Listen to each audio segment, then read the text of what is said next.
மறுபடியுமாக ஆண்டவராகிய இயேசு கிறிஸ்து நாமத்தில் உங்கள் எல்லோரையும் விசேஷமாக வாழ்த்துகிறேன். கர்த்தர் உங்களோடு இருப்பாராக, உங்களை ஆசீர்வதிப்பாராக. இந்த கூடுகை சம்பந்தமாக ஹோம் சர்ச்சில் உள்ள ஐயா அவர்கள் என்னோட பேசுகிற பொழுது ஒரே ஒரு நேரத்தில் பரிசுத்த சம்பந்தமாக பேசுங்கய்யா அப்படின்னாங்க. நான் அபிதமாக பேசும்படியான முடிவோடு இருக்கவில்லை. ஆனால் அவர்கள் சொல்லிவிட்ட பிறகு அந்த பரிசுத்தம் என்கிற வார்த்தை அதிகமாக என்னுடைய மனதுக்குள்ளே பரிசுத்தம் என்கிற சிந்தனை அதிகமாக வந்தது. எனவே துவக்க நாளிலே பரிசுத்த தொடர்பான சில வார்த்தைகள் உங்களோடு பகிர்ந்து கொள்ள ஒரு முறை. பரிசுத்தம் என்று ஆரம்பித்தாலும் நாம் எல்லாரும் ஆசீர்வதிக்கப்பட்டவர்களாக இருக்கணும். அதுதான் ஆண்டவருடைய சித்தம். இஸ்ரவேலை ஆசீர்வதிப்பதை தேவனுக்கு பிரியம் என்று வேதத்தில் பார்க்கிறோம். எனவே நாமளும் அதான் விரும்புகிறோம். ஆசீர்வாதம் நம்ம ரொம்ப விரும்புகிறோம். ஆசீர்வாதத்தை நம்முடைய வாழ்க்கையில் பெற்றுக்கொள்வதற்கு மிக முக்கியமான முதல் படி என்னவென்று சொன்னால் பரிசுத்தம். அருமையான பேராயர் ஐயா அவர்கள் மிக சிறப்பாக லேவியராகும் 19ஆம் அத்தியாயத்தினுடைய 2ஆம் வசனத்தை முன்வைத்து நம்மோடு பகிர்ந்து கொண்டார்கள். என்ன சொல்லப்பட்டிருக்கிறது? நான் யாராக இருக்கிறேன்? I am Holi, so you must also be Holi. நான் பரிசுத்தராக இருக்கிறேன், அதனால் நீங்கள் எல்லாம் என்னை வழிபட்டு கொண்டிருங்க, எனக்கு நீங்கள் வணக்கம் செலுத்தி கொண்டிருங்க, பூஜை பண்ணி கொண்டிருங்க. அப்படி சொல்லலை. As I am Holi, you must also be Holi, so you must have the holiness. அப்போ அவர் பரிசுத்தராக இருக்கிறதுனால நாமும் பரிசுத்தமாக மாறணும். இதுதான் ஆசீர்வாதத்துக்கு முதல் படி. எந்த விதமான ஆசீர்வாதத்தை நம்ம விரும்பினாலும் சரி, ஆசீர்வாதங்களை அடைவதற்கு மிக முக்கியமான முதல் படி என்னவென்னு சொன்னால் பரிசுத்தம். இப்போ நான் உங்கள் மத்தியில் ஒரு கேள்வியை கேட்க போகிறேன். எல்லோரும் நீங்கள் கவனமாக கேட்டுக்கணும். பரிசுத்தத்தை யாரெல்லாம் விரும்புகிறீங்க? இங்கே இருக்கிற யாரெல்லாம் பரிசுத்தம் விரும்புங்க? நீங்கள் என்ன பதில் சொல்கிறீங்கிறத ஒவ்வொரு கேட்டு தெரிஞ்சிக்க முடியாது. ஆனால் நிச்சயமாக நீங்கள் எல்லாரும் ஒரு பதில் சொல்லுவீங்க. எனக்கு நல்ல நம்பிக்கை இருக்குது. என்ன நம்பிக்கை? நாங்கள் எல்லாம் பரிசுத்தம் விரும்புகிறோம். we like holiness, we want to be holy.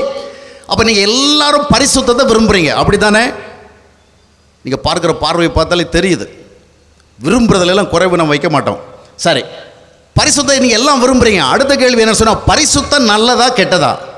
நம்ம எல்லாருக்கும் ஒரு காமன் சென்ஸே சொல்லணும். பரிசுத்தங்கிறது, ஹோலினஸ்ங்கிறது, தட்ஸ் வெரி குட், ரொம்ப நல்லது.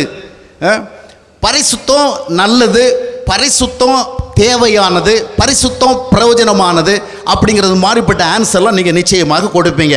அதனால் நீங்கள் பரிசுத்தத்தை விரும்புகிறீங்க, பரிசுத்தம் நல்லது என்று நம்புகிறீங்க, பரிசுத்தம் வாழ்விற்கு மிகவும் சிறந்தது என்று உங்களுக்கு ஒரு நல்ல விதமான ஒரு ஐடியா இருக்குது. தட்ஸ் வெரி குட், நல்லது. இப்போ அடுத்த கேள்வி என்னன்னு சொன்னால், நீங்கள் யாரெல்லாம் பரிசுத்தத்தை பெற்றுக்கொள்ள விரும்புகிறீங்க? பரிசுத்தத்தை யாரெல்லாம் தேடுறீங்க? அதுதான் முக்கியமானது. How many of you are seeking the holiness when you say you like the holiness? பரிசுத்தத்தை விரும்புகிறேன்னு சொல்கிறவல்ல, இதை தேடுகிறவங்க எத்தனை பேர்? இப்போ நீங்கள் இந்த கேள்விக்கு கொஞ்சம் யோசித்து பதில் சொல்லணும், அவசரப்பட்டுறக்கூடாது. எதுக்கு எடுத்தாலும் அல்லிலியோ சொல்கிறது மாதிரி சிந்திக்காமலே நம்ம ரெஸ்பாண்ட் பண்ணுற மாதிரி அப்படி இல்லை. அது எப்போ சிந்திக்கணும். பரிசுத்தத்தை விரும்புகிறோம், நல்லதுங்கிறத ஒத்துக்கிறோம், சரி. ஆனால் நீங்கள் பரிசுத்தத்தை தேடுகிறீர்களோ? Are you seeking the holiness? பரிசுத்தத்தை விரும்புகிறீங்களா, தேடுறீங்களா? தேடுறோம், ஆனால் ரொம்ப ஃபோர்ஸாக தேடலை.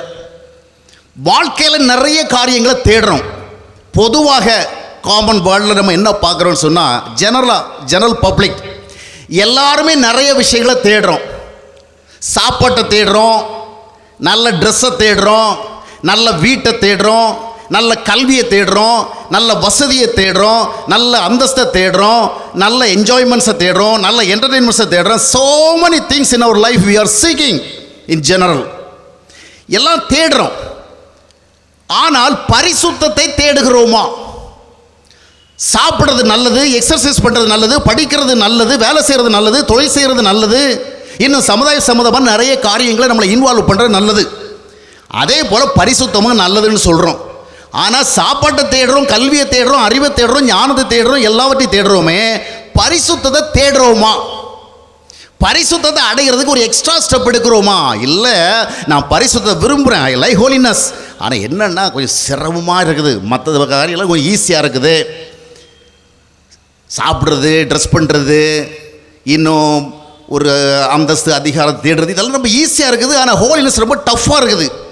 அருமையானவளை, நம்ம வாழ்க்கையில் நாம் தேடுறது எல்லாம் ஒன்றும் ஈஸியாக இருக்கலை. அந்த காலத்தில் மருத்துவக் கல்லூரி படிக்கிறது எவ்வளோ ஈஸியாக இருந்தது, அப்படி தானே? காலப்போக்கில் குறிப்பிட்ட அளவு மார்க்ஸ் வாங்கினா தான் படிக்க முடியுங்கிற லெவல் உருவாச்சு. இப்போ அந்த நம்பிக்கையிலும் மண்ண அள்ளி போட்டாங்க. இப்போ என்ன பண்ணிட்டாங்க, நீட்டு பீட்டுன்னு என்ன பண்ணுறாங்க, போட்டு பாடா படுத்துகிறாங்க. எவ்வளவுதான் ஆசைப்பட்டாலும் அடைகிறதுக்கு ரொம்ப அது ஒரு டஃப் ஃபைட்டாக இருக்குது. சரி, இவ்வளவு டஃப்பாக இருக்குது, இவ்வளோ டிஃபிகல்ட்டாக இருக்குது, இவ்வளவு ஹார்ட்ஷிப்ஸ் அதில் எடுக்க வேண்டியிருக்குது, நாம் தேடுறோமா தேடலையா? எப்படியாகிலும் என் பையன் டாக்டர் ஆகணும், எப்படியாகிலும் என் பொண்ணு டாக்டர் ஆகணும். சமீபத்தில் என்னுடைய ஒரு நண்பர் ஒருவர் என்னிடத்தில் தொலைபேசியில் தொடர்பு கொடுத்து கேட்டார், பாண்டிச்சேரியில் என் பொண்ணுக்கு ஒரு மெடிக்கல் சீட்டு வாங்கின வாய்ப்பு இருக்கா அப்படின்னு. நான் சொன்னேன், அந்த மாதிரி விஷயங்களை எனக்கு ரொம்ப சம்பந்தம் இல்லை, உங்களுக்கு எதாவது இன்ஃப்ளூயன்ஸ் தான் சொல்லுங்கள். அப்போ நான் சொன்னேன், எனக்கு அதில் ஒன்றும் இன்ஃப்ளூயன்ஸ் கிடையாது, ஆனால் சொல்லுவாங்க 25 லட்சம் கொடுக்கணும், 50 லட்சம் கொடுக்கணும் அப்படின்னு. ஐயே, நீ எந்த ஊரில் இருக்கிறீங்க? 25 லட்சம் 50 லட்சத்துக்குலாம் இப்போ யார் மெடிக்கல் சீட்டு கொடுக்குறாங்க? 2 கோடி. அப்போ அவர் வில்லிங்காக தான் இருக்கிறார். அப்புறம் 3ஆம் நாள் பார்த்தீங்கன்னு சொன்னால் அவர் இன்னொரு மாவட்டத்துக்கு போயிட்டு நான் வாங்கிட்டேன்னு சொல்கிறார். நான் அவருக்காக சில இன்ஃபர்மேஷன்ஸ் எல்லாம் கலெக்ட் பண்ணி இந்தந்த காலேஜஸில் இந்தந்த விதமாக நீங்கள் அப்ரோச் பண்ணுங்கன்னு சொன்னால் எல்லாம் முடிஞ்சு போச்சு சார், நாங்கள் எல்லாம் பேச்சுவார்த்தையும் முடிச்சிட்டோம். க்ரோர்ஸ் கணக்கில் கொடுக்கறதுக்கு ரெடியாக இருக்கிறாங்க. பக்கத்து வீட்டுக்காரன் பசியாக இருந்தால் ஒரு 10 ரூபா கொடுக்கறதுக்கு 10 முறை யோசிக்கிறாங்க. சர்ச்சில் ஒரு மீட்டிங்னு சொன்னால் அதுக்கு ஒரு காணிக்கை கொடுக்கறதுக்கு 10 ரூபாயை கொடுக்கணும்னு ஒரு உபவாசமாக இருந்து கர்த்தருடைய சித்தம் தேடுறாங்க, கொடுக்கலாமா கொடுக்க வேண்டாமான்னு. ஆனால் பிள்ளைய படிக்க வைக்கிற எத்தனை கோடி ஆனாலும் பரவாயில்ல, எதுக்கு சொல்ல வர, நீங்கள் காசு இருந்தால் படிக்க வைங்க, அதை பற்றிலாம் ஒன்று சொல்ல வரல. ஆனால் இது கடுமையாக இருக்குதா இல்லையா, டிஃபிகல்ட்டாக இருக்குதா இல்லையா, நம்ம தேடுறோமா இல்லையா? பைபிள் என்னுடைய தினசரி தியானம்ல சிலருக்கு கொடுத்துட்டு கொஞ்சம் காலத்துக்கு பிறகு ஒரு ஃபீட்பேக் என்னன்னு கேட்பேன், என்னங்க இப்போ இந்த தினசரிகள் படிக்கிறீங்களா? ஐயோ பிரதர், நேரமே இல்லை. சில வாலிப பிள்ளைகளுக்கெல்லாம் அந்த வாலிபர்களுக்கான தினசரி தியானம், சிறு பிள்ளைக்கான தினசரி எல்லாம் கொடுத்துட்டு, என்னம்மா படிக்கிறியா? இல்லைங்கள், படிக்கிறதுக்கு நேரமே இல்லை. ஆனால் அதே புள்ள இவ்வளோ உயரத்தில் புக்கு வச்சுருக்குது, புத்தகமும் அடுக்கி வச்சுருக்குது. இன்ஜினியரிங் காலேஜுக்குள்ள புத்தகம், மெடிக்கல் காலேஜுக்குள்ள புத்தகம், காமர்ஸ் சம்மந்தமான புத்தகம், எக்கானமிக்ஸ் சம்மந்தமான புத்தகம், அவ்வளோ பெருசாக இரவும் பகலும் படிக்குது. ஆனால் தியானம் ஒரு 2 நிமிஷம் படிக்கிற டைம் இல்லை. அப்போ என்ன அர்த்தம்? நாம் கடினமாக இருந்தாலும் நிறைய விஷயங்களை நாம் என்ன பண்ணுறோம், ரியலி வி ஆர் சீக்கிங் அது எனிவே, எந்த விதமாக இருந்தாலும் சரி. அப்போ என்ன அர்த்தம்னு சொன்னால், பரிசுத்தம் கடினமாக இருக்குது, ரொம்ப கடினமான விஷயம், உண்மைதான், சந்தேகமே கிடையாது. ஆனால் கடினமான உலகத்தில் நிறைய விஷயங்களை, பக்கத்து வீட்டில் உள்ள பொண்ணுக்கு 1 கிலோ தங்கம் கொடுத்தாங்க அப்படின்னு சொன்னால் நம்ம வீட்டு பொண்ணுக்கு 1 கிலோவும் 1 கிராமாவது கூட கொடுக்கணுங்கிற எண்ணம் வரதா வரலையா? அந்த அளவு நம்ம வசதி கிடையாது. சாதாரண ஆர்ட்ஸ் காலேஜ்லேயே படிக்க வைக்கிறதுக்கு பையனுக்கு ஃபீஸ் கட்ட வழி கிடையாது. ஆனாலும் அவன் 12th முடித்தவொடனே நம்ம மெடிக்கல் காலேஜ் தான் தேடுறோம் இல்லையா? அப்போது ஒரு மற்றவங்க செய்கிறது போல் நம்ம செய்யணும்னு எவ்வளோ ஆசைப்பட்டு நம்முடைய இயற்கைக்கு கெப்பாசிட்டிக்கு அப்பால், பியாண்ட் அவர் கெப்பாசிட்டி, நம்முடைய சக்திக்கு மேற்பட்டு போகிறோம். அப்போ என்ன அர்த்தம்னு சொன்னால், பரிசுத்தத்தை நாம் ஏன் தேடவில்லை? பரிசுத்தம் என்று ஏன் தேடவில்லை? வேதத்தில் எல்லாம் பார்த்தீங்கன்னு சொன்னால் 1 கொரிந்தியர் 1:2 வாஸ்து பார்க்கும் பொழுது, you have been called by God to be holy, for holiness you have been called. நீங்கள் பரிசுத்தவான்கள் படி அழைக்கப்பட்டிருக்கிறீர்கள். ரோமர் 1:2 வாசித்து பாருங்கள். எபேசியர் 1:1 வாசித்து பாருங்கள். 2 கொரிந்தியர் 1:1 வாசித்து பாருங்கள். எபிஸ்டல்ஸ் எங்கேயும் பவுல் என்ன சொல்றான்னா, யாருக்கு அட்ரஸ் பண்றான்னா, யாருக்கு கடிதம் எழுதுறான்னு சொன்னா, ஏதோ திருச்சபை அங்கத்தினர்களுக்கு உறுப்பினர்களுக்கு சொல்ல, அவருடைய ஸ்டைல் எல்லாம் டிஃபரெண்டா இருக்கு. என்ன பண்றான்னு சொன்னா, பரிசுத்தவான்களுக்கு, to the saints also, those who have been called by God to become holy, to become saints. அப்போ நம்ம பைபிள் முழுசும் பரிசுத்தம் பரிசுத்தம் பரிசுத்தம்னு சொல்லுது. லேவியராகமம் 20:26 வாஸ்து பார்க்கும் பொழுது, நான் பரிசுத்தராக இருக்கிறது போல நீங்களும் எனக்கு ஏற்ற பரிசுத்தவர்களாக இருப்பீர்களாக, இதற்காகத்தான் மற்ற ஜனங்களை விட்டு உங்களை நான் பிரித்தெடுத்தேன். I have separated you from all other people so that you will become holy, you will be belonging to me. அருமையான பைபிளை திறந்த எந்த பக்கத்துலையும், இன்னைக்கு திருச்சபைகள்லையும் சரி, பெரும்பாலும் நற்செய்தி கூட்டங்களையும் சரி, பரிசுத்தத்தை பற்றி பேசுறது ரொம்ப கம்மியாக போச்சு. இருந்தாலும் பைபிளில் எழுதியிருக்கிற படிக்கிற போகிற அந்த கான்டெக்ட்லையாவது ஹோலினஸ் நிறைய கேட்குறோமே. இந்த ஹோலினஸை நம்ம தேடுறோமா? சில நேரத்தில் நம்ம பக்தியை தேடுறதுங்கிறது வேற, ஹோலினஸ் தேடுறதுங்கிறது வேற. நான் டெய்லி ஜெபம் பண்ணணும், டெய்லி பைபிள் படிக்கணும், டெய்லி சர்ச்சுக்கு போகணும், டெய்லி ப்ரேயர் மீட்டிங்கில் கலந்துக்கணும், இந்த மாவட்டத்திலையும் எந்த மாவட்டத்தில் ப்ரேயர் மீட்டிங்ஸ் இருந்தாலும் சரி நான் அங்கே போய் கலந்துக்கணும், அது மாதிரி வெள்ளிக்கிழமை வந்தால் உபவாசம் இருக்கணும், காணிக்கை கொடுக்கணும், இந்த மாதிரி நிறைய பயஸ் ஆக்டிவிட்டீஸ், ரிலிஜியஸ் ஆக்டிவிட்டீஸ், மார்க்க சம்பந்தமான காரியங்கள், இது பக்தி. I want to be pious, I want to be godly. அதனால நான் சர்ச்சஸுக்கு போயிட்டு ஆராதனை பண்ணிக்கிட்டு வழிபாடு பண்ணிக்கிட்டு பைபிள் படிச்சுட்டு ஜெபம் பண்ணிக்கிட்டு உபவாசம் இருந்துக்கிட்டு இதெல்லாம் செய்கிறேன். ஆனால் இதெல்லாம் செய்தாலும் இவைகளெல்லாம் மார்க்கம் கற்றுக் கொடுத்த நம்பிக்கைகள், வழிபாட்டு ரீதியான காரியங்கள். ஆனால் ஹோலினஸ்ங்கிறது மனம் மாறுகிறது, எண்ணம் மாறுகிறது, சிந்தனை மாறுகிறது, நோக்கம் மாறுகிறது, முடிவு மாறுகிறது, வாழ்க்கை நடைமுறை மாறுகிறது, எல்லாம் மாறுகிறது. Everything is transformed. அதுதான் ஹோலினஸ். இன்றைக்கி நம்மில் அநேகர் பக்தியை தேடுறோம். 40 நாட்கள் லெந்து காலமாக நம்ம கறி மீன் சாப்பிட்றதில்ல. அதுக்கு முந்தின காலத்தில் ஒரு நாள் கூட மீன் குழம்பு இல்லைன்னா சாப்பிட முடியாது. அதில் குறிப்பாக குமரி மாவட்ட மக்களுக்கு ஞாயிற்றுக்கிழமை கூட கறி அந்த மீன் வாசனை இல்லைன்னா சாப்பாடு என்ன செய்யாது, உள்ளே போகாது. அந்த மாதிரி இருந்தாலும் 40 நாளைக்கு கொஞ்சம் பேர் என்ன செய்வாங்க, காவி கட்டிக்குவாங்க, ஒரு குறிப்பிட்ட ட்ரெஸ் போட்டுக்குவாங்க, கறிமீன் சாப்பிடுவாங்க. இந்த 40 நாள் நமக்கு ஏற்பட்ட ஒரு சிக்கல் என்ன சொன்னால், நிறைய கல்யாணம் நடத்துறதில்ல. அதனால கொஞ்சம் பிரியாணி சாப்பிட்றது வாய்ப்பு ரொம்ப கம்மியாக போகுது. நம்ம கிறிஸ்தவர்கள் பைபிள் அப்படி ஒன்றும் சொல்லலை 40 நாள் நம்ம கறிமீனெல்லாம் சாப்பிடக்கூடாதுன்னு. நாம் அப்படிப்பட்ட ஒரு முறை உருவாக்கிட்டோம். அதனால் 40 நாட்கள் நமக்கு முன்பு போல் இல்லைன்னா அப்பவும் ப்ரேயர் மீட்டிங்ஸ், அப்பவும் பிரியாணி மீட்டிங்ஸ் எல்லாம் நடக்கும். அதிலெல்லாம் போய் நல்லா சாப்பிட்லாம். அந்த 40 நாள் அது வந்து பேன் பண்ணி வச்சுருவாங்க. இதெல்லாம் பக்தியை தேடுறது, பரிசுத்தத்தை தேடுங்கிறது என்ன, அதான் ரொம்ப முக்கியம். இன்றைக்கி பாருங்கள், அநேகர் திருச்சபை வட்டாரங்களுக்குள்ளே வந்தாலும் பைபிள் பரிசுத்தத்தை தேடும் சொல்லுவாங்க. ஆனால் நாம் என்ன பண்ணுறோம், சர்ச்சுக்குள்ளே வந்தோம்னா அட்லீஸ்ட் கமிட்டியில் மெம்பராக முடியுமா, கவுன்சிலில் ஒரு சீட்டு கிடைக்குமா, முக்கியமான பொறுப்பில் எனக்கு ஏதாவது வாய்ப்பு கிடைக்குமா, இதை தேடுறோம். இதெல்லாம் தேடுறதுக்கு நம்முடைய காமன் சென்ஸ் சொல்லி கொடுக்குது. சும்மா வெறுமனே ஒரு பிலிவராக எப்படி, ஒரு மெம்பராக எப்படி ஒரு சர்ச்சுக்கு போய் வந்திருக்கிறது, அதில் ஒரு இது என்ன கிடையாது, ஒரு சேர்ஃபுல்னஸ் கிடையாது, அதில் ஒரு துடிப்பு இல்லை. குறைஞ்சபட்சம் ஒரு கமிட்டி மெம்பராக இருக்கணும், ஒரு பொருளாளர், ஒரு செயலாளர், ஒரு மெம்பர் அட்லீஸ்ட் கிடைக்கணும், இல்லை ஒரு கவுன்சிலர் இருக்கணும், ஒரு முக்கியமான பொறுப்பில் இருக்கணும். அப்போ தான் நமக்கு ஒரு கெட்டப்பாக இருக்கும். இதெல்லாம் தேடுறோமே, நாம் ஏன் பரிசுத்தத்தை தேட மாட்டேங்கிறோம்? பைபிளில் வந்து நீ பதவியை தேடு, அதிகாரத்தை தேடு அப்படியெல்லாம் சொல்லவே இல்லை. அதை நாம் விடிய தேடுறோம், மீட்டிங் போட்டு தேடுறோம், ரூம் போட்டு சிந்திச்சு தேடுறோம். ஆனால் பரிசுத்தம் தேடுறேன்னு எங்கே இந்த பக்கத்தை திரும்பினாலும் பைபிளில் சொல்லியிருக்கேன். அதை நம்ம ஏன் தேடலைன்னு சொன்னால் அதுக்கு சில காரியங்கள் இருக்கிறது. இப்போ பிள்ளைகளை பார்த்தீங்கன்னு சொன்னால், உனக்கு வயசாகிடுச்சது, பள்ளிக்கூடத்துக்கு போகிற, ஒரு கேர்ள் ஃப்ரெண்ட் வச்சுக்கப்பா, ஒரு பாய் ஃப்ரெண்ட் வச்சுக்கப்பா, இல்லை மொபைல் வாங்கி வச்சுக்கப்பா, கூகுளெல்லாம் சர்ச் பண்ணணும்ப்பா, யூடியூப்பெல்லாம் போகணும்ப்பா, டிக்டாக் எல்லாம் பண்ணணும்ப்பா, அப்புறம் வாட்ஸ்அப் இருக்குது, ஃபேஸ்புக் இருக்குது, இன்ஸ்டாகிராம் இருக்குது, ட்விட்டர் இருக்குது, அது இதுன்னு எலக்ட்ரானிக்ஸ் நிறைய இருக்குது. எல்லாம் நீ படிக்கணும் என்னைக்கா கற்றுக் கொடுக்குறோமா? ஊர் சுற்றிடுவான்னு என்னைக்கா சொல்கிறோமா? சினிமாவுக்கு போகணும் என்னைக்கா சொல்கிறோமா? டிவி பார்க்கணும் என்னைக்கா சொல்கிறோமா? ஒன்றும் சொல்லி கொடுக்காமல் எல்லாமே ஆட்டோமேட்டிக்காக வந்துடுது. தேடி அலைகிறாங்க. வேண்டாண்டா, இவ்வளவு ஃபோனில் இருக்காதடா, இவ்வளவு நேரம் சாட் பண்ணாதடா, இப்படியெல்லாம் நீ வந்து கண்ட வீடியோலாம் பார்க்காதடா, மற்றவங்களோட இந்த விதமாக தகவல் பரிமாறாடாத, ஊர்பட்ட ஃபோட்டோகளை நீ பார்க்காதடா, ஊர்பட்ட ஃபோட்டோவை அனுப்பாதடா. இந்த மாதிரி நம்ம எவ்வளவோ சொல்லிக்கிட்டு தான் இருக்கிறோமே ஒழிய யாருக்கும் கற்றுக் கொடுக்கல. பள்ளிக்கூடத்துக்கு போனோடனே இப்போ காதல் வந்துடுது, கல்லூரிக்கு போன காதல் வந்துடுது, விடிஞ்சா நிமிர்ந்தா காதல் வந்துடுது. அந்த காலத்துக்கு காதல் வர்றதுக்கு ஒரு வயசு இருந்து, இப்போ வயசு கிடையாது, ஒன்றும் கிடையாது, ஒரு மனாங்கிட்டையும் கிடையாது. கொஞ்சம் தலையெடுத்த போது உடனே காதல் முதலாவது வருது, அறிவு அப்புறம் தான் வருது, அது வராமலும் போகுது. இதுக்கெல்லாம் நம்ம சொல்லியே கொடுக்கல.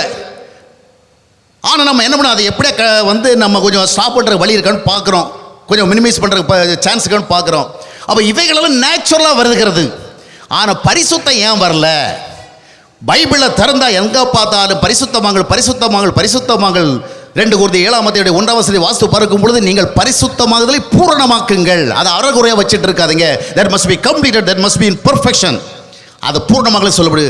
ஆனால் அருமையானவர்களே, நம்ம கொஞ்சம் சிந்திச்சு பார்ப்போம். நான் இப்பொழுது உங்கள் மத்தியில் பேசிக்கொண்டு நீங்கள் பரிசுத்தமாகுங்கள்ங்கிற அப்பீலை முதலாக கொடுக்கல. இப்போ நாம் ஒரு செல்ஃப் சர்ச்சிங், ஒரு இன்னர் சர்ச் பண்ண போகிறோம். என்னன்னு சொன்னால், அது சரிங்க, காசு பணத்தை இவ்வளவு விரும்பி தேடுறோம். ஒரு வீடு வாடகை வீட்டில் வாடகை கொடுக்க வழி இல்லாமல் இருந்தாலும் சொந்த வீடு கட்ட விரும்புகிறோம். பைக்குக்கு பெட்ரோல் வாங்கி விட வழி இல்லாமல் இருந்தாலும் கார் வாங்க விரும்புகிறோம். இப்படி எல்லாத்தையும் விரும்பி அடையிறதுக்கு எவ்வளோ முயற்சி செய்கிறோமே. ஆனால் ஏன் பரிசுத்த விரும்பல? அது என்னங்கிறத கண்டுபிடிக்கணும். முதலாவது நமக்கு அந்த ஆசை வரமாட்டேங்குதே, அந்த மாதிரிப்பட்ட ஒரு டீப்பர் டிசைர் ஏற்பட மாட்டேங்குது. What's the reason? ஒன்றும் இல்லைங்க, மனுஷர்களுக்கு தான் பரிசுத்தத்தை பற்றி ஆசை வரும். என்னடா இது, மனுஷர்களுக்குத்தான் பரிசுத்தமாக இருக்கணுங்கிற ஆசை வரும். அப்போ என்ன என்ன என்ன அர்த்தம்? பரிசுத்தத்தை தேடாதவங்க எல்லாம் மனுஷங்களே இல்லையா? நான் சொல்லலை. ஆதியாகமம் 1:27 சொல்லுகிறது, தேவன் தம்முடைய சாயலில் மனிதனை படைத்தார். God created man in his own image.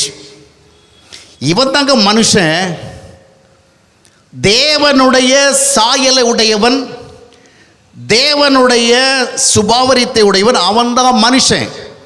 இயேசு கிறிஸ்து ஒரு முறை சொல்லுகிற பொழுது மார்க் 7:21 நாம் அதை பார்க்கிறோம். மனிதருடைய இருதயத்திலிருந்து பொல்லாத சிந்தனைகளும் விபச்சாரங்களும் வேசித்தனங்களும் களவும் கபடும் காமவிகாரமும் கொலைபாதகளும் வஞ்சகமும் இந்த மாதிரி நிறைய புறப்பட்டு வருது. இவன் மனுஷனா? வெறுப்பு, விரோதம், கசப்பு, பொறாமை, பெருமை, அகங்காரம், ஆணவம், பிடிவாதம், இவன் மனுஷனா? இல்லைங்க, மனுஷனா யாருன்னு பைபிள் சொல்லுது. எல்லாரும் ஹியூமன் பீயிங்ஸ் தான், எல்லாருமே மனுஷங்க தான். ஆனாலும் பைபிளில் பார்த்தா எல்லாரும் மனுஷங்க அல்ல. அதனால தான் வேதமே என்ன சொல்லுகிறது? மனிதர்களை ரட்சிக்க கிறிஸ்து உலகத்திற்கு வந்தாலும் 1 தீமோத்தேயு 1:1 சொல்ல, Jesus Christ came to this world to save the sinners. பாவிகள், மனுஷங்கிற பேரே போயிடுச்சு. லூக்கா 5:30 வாஸ்து பார்க்கும் பொழுது, நான் நீதிமான்களை அல்ல பாவிகளை அழைக்க வந்தேன். அப்போ உலகத்தில் இருக்கிற மனிதர்கள் ஆண்டவருடைய பார்வையில் யாராக தோன்றுகிறார்கள்? சின்னேஸ். அவர்களுக்குள்ளே இருப்பது சின்ஃபுல் நேச்சர். மனுஷனை யாருன்னா அது ஆண்டவர் சொல்லி கொடுத்தார். மத்தேயு 5ஆம் அத்தியாயத்தினுடைய 1ஆம் வசனத்திலிருந்து ஒரு 16ஆம் வசனம் வாஸ்து பார்த்தீங்கன்னு சொன்னா, யார் மனிதன்? Who is a true man? மனுஷனை யாரு? மனித தோற்றத்தில் இருப்பவன் அல்ல, மனித மனதில் இருப்பவன், உண்மையான மனிதத்தை உடையவன். அந்த மனிதத்தை உடையவன் யாராக இருப்பான்னு சொன்னால், ஆவியில் எளிமையுள்ளவன் பாக்கியவான், அவன் பரலோக ராஜ்யம் அவனுக்கு உரியதே. சாந்த குணம் உள்ளவள் பாக்கியவான்கள், அவர்கள் பூமியை சுதந்திரித்துக் கொள்ளுவார்கள். நீதி நிமித்தம் பசிதாக உடையவர்கள் பாக்கியவான்கள், அவர்கள் திருப்தி அடைவார்கள். இருதயத்தில் சுத்தம் உள்ளவர்கள் பாக்கியவான்கள், அவர்கள் தேவனை தரிசிப்பார்கள். சமாதானம் செய்கிறவர்கள் பாக்கியவான்கள், அவர்கள் தேவனுடைய புத்திரர் எனப்படுவார்கள். நீதி நிமித்தம் துன்பப்படுகிறவர்கள் பாக்கியவான்கள். இவன் தான் மனுஷன். ஆண்டவர் சொல்லி கொடுக்கிறார், இவன் தான் மனுஷன். எதற்கு இதை சொல்லுகிறேன்னு சொன்னால், நம்முடைய பார்வையில், சொசைட்டியினுடைய பார்வையில் நாம் எப்படி இருக்குகிறது இல்லை. இந்த eyes of God, how we are, that's a matter. How we are viewed by God. நாம் மனிதர்கள் என்ற நிலைமையில் இருந்தாலும் தேவனுடைய பார்வையில் நேச்சுரலாக எப்படி இருக்கிறோம்? மனிதம் இல்லாதவளாக இருக்கிறோம். அறிவு வந்து விட்டது, ஞானம் வந்து விட்டது, புத்தி வந்து விட்டது, சிந்தனை ஓட்டம் வந்து விட்டது, நல்ல எண்ணங்கள் வந்து விட்டு, அதாவது சிந்தனை வந்து விட்டது. மிக சிறப்பாக சிந்திக்கிறேன், ரொம்ப ஆழமாக சிந்திக்கிறேன், நிறைய ஃபிலாசபிஸ் எல்லாம் பேசுகிறேன், நிறைய அட்மினிஸ்ட்ரேட்டிவ் கெப்பாசிட்டிஸ் எல்லாம் வந்து விட்டது, திறமை வந்து விட்டது, ஆற்றல் வந்து விட்டது. so many things have come. ஆனால் மனிதம் தான் மனிதரிடத்தில் வர மறுக்கின்றது. ஏன் மனுஷன் பரிசுத்தத்தை தேடலைன்னு சொன்னால், மனிதனாக இருந்தால்தான் அவன் பரிசுத்தத்தை தேடுவான். மனிதனாக இல்லை என்று சொன்னால் அவன் பணத்தை தேடுவான், காசை தேடுவான், அந்தஸ்தை தேடுவான், அதிகாரத்தை தேடுவான், பதவியை தேடுவான், எல்லாத்தையும் தேடுவான். பரிசுத்தத்தை மட்டும் தேட மாட்டான்.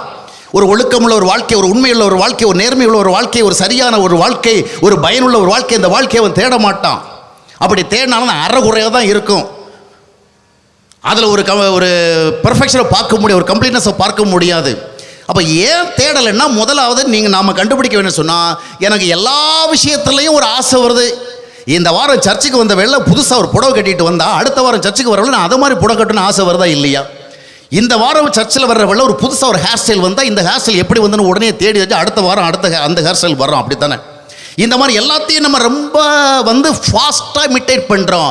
ஆனால் போதகர் நீங்கள் பரிசுத்தவான்களாக இருப்பதான் தேவனுடைய சித்தமாக இருக்கிறது, நீங்கள் எல்லாம் பரிசுத்தம் அடைய வேண்டும், உங்களை கழுவி சுத்திகள்னு எத்தனை முறை சொன்னாலும், ஒவ்வொரு வாரமும் சர்ச்சுக்கு என்ன பண்ணுறோம்?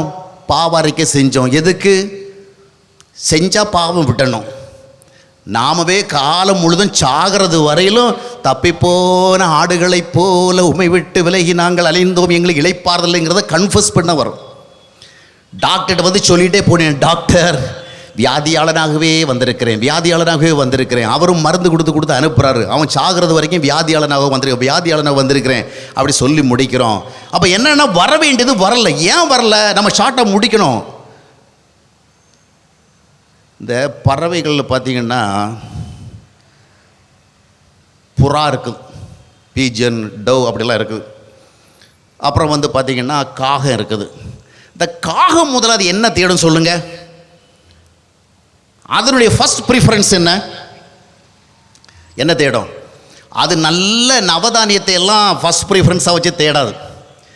அதனுடைய முதல் ப்ரையாரிட்டி அது கிடையாது. முதலாவது எங்கேயா செத்துக்கிட்டு கிடக்குதா, ஏதாவது பூச்சி, ஏதாவது ஒரு மிருகம் செத்து கிடதுன்னா அதை கொத்துறதுக்கு, அது ஒன்றும் கிடைக்கலன்னா தான் என்ன பண்ணும்? எங்கே போகும்?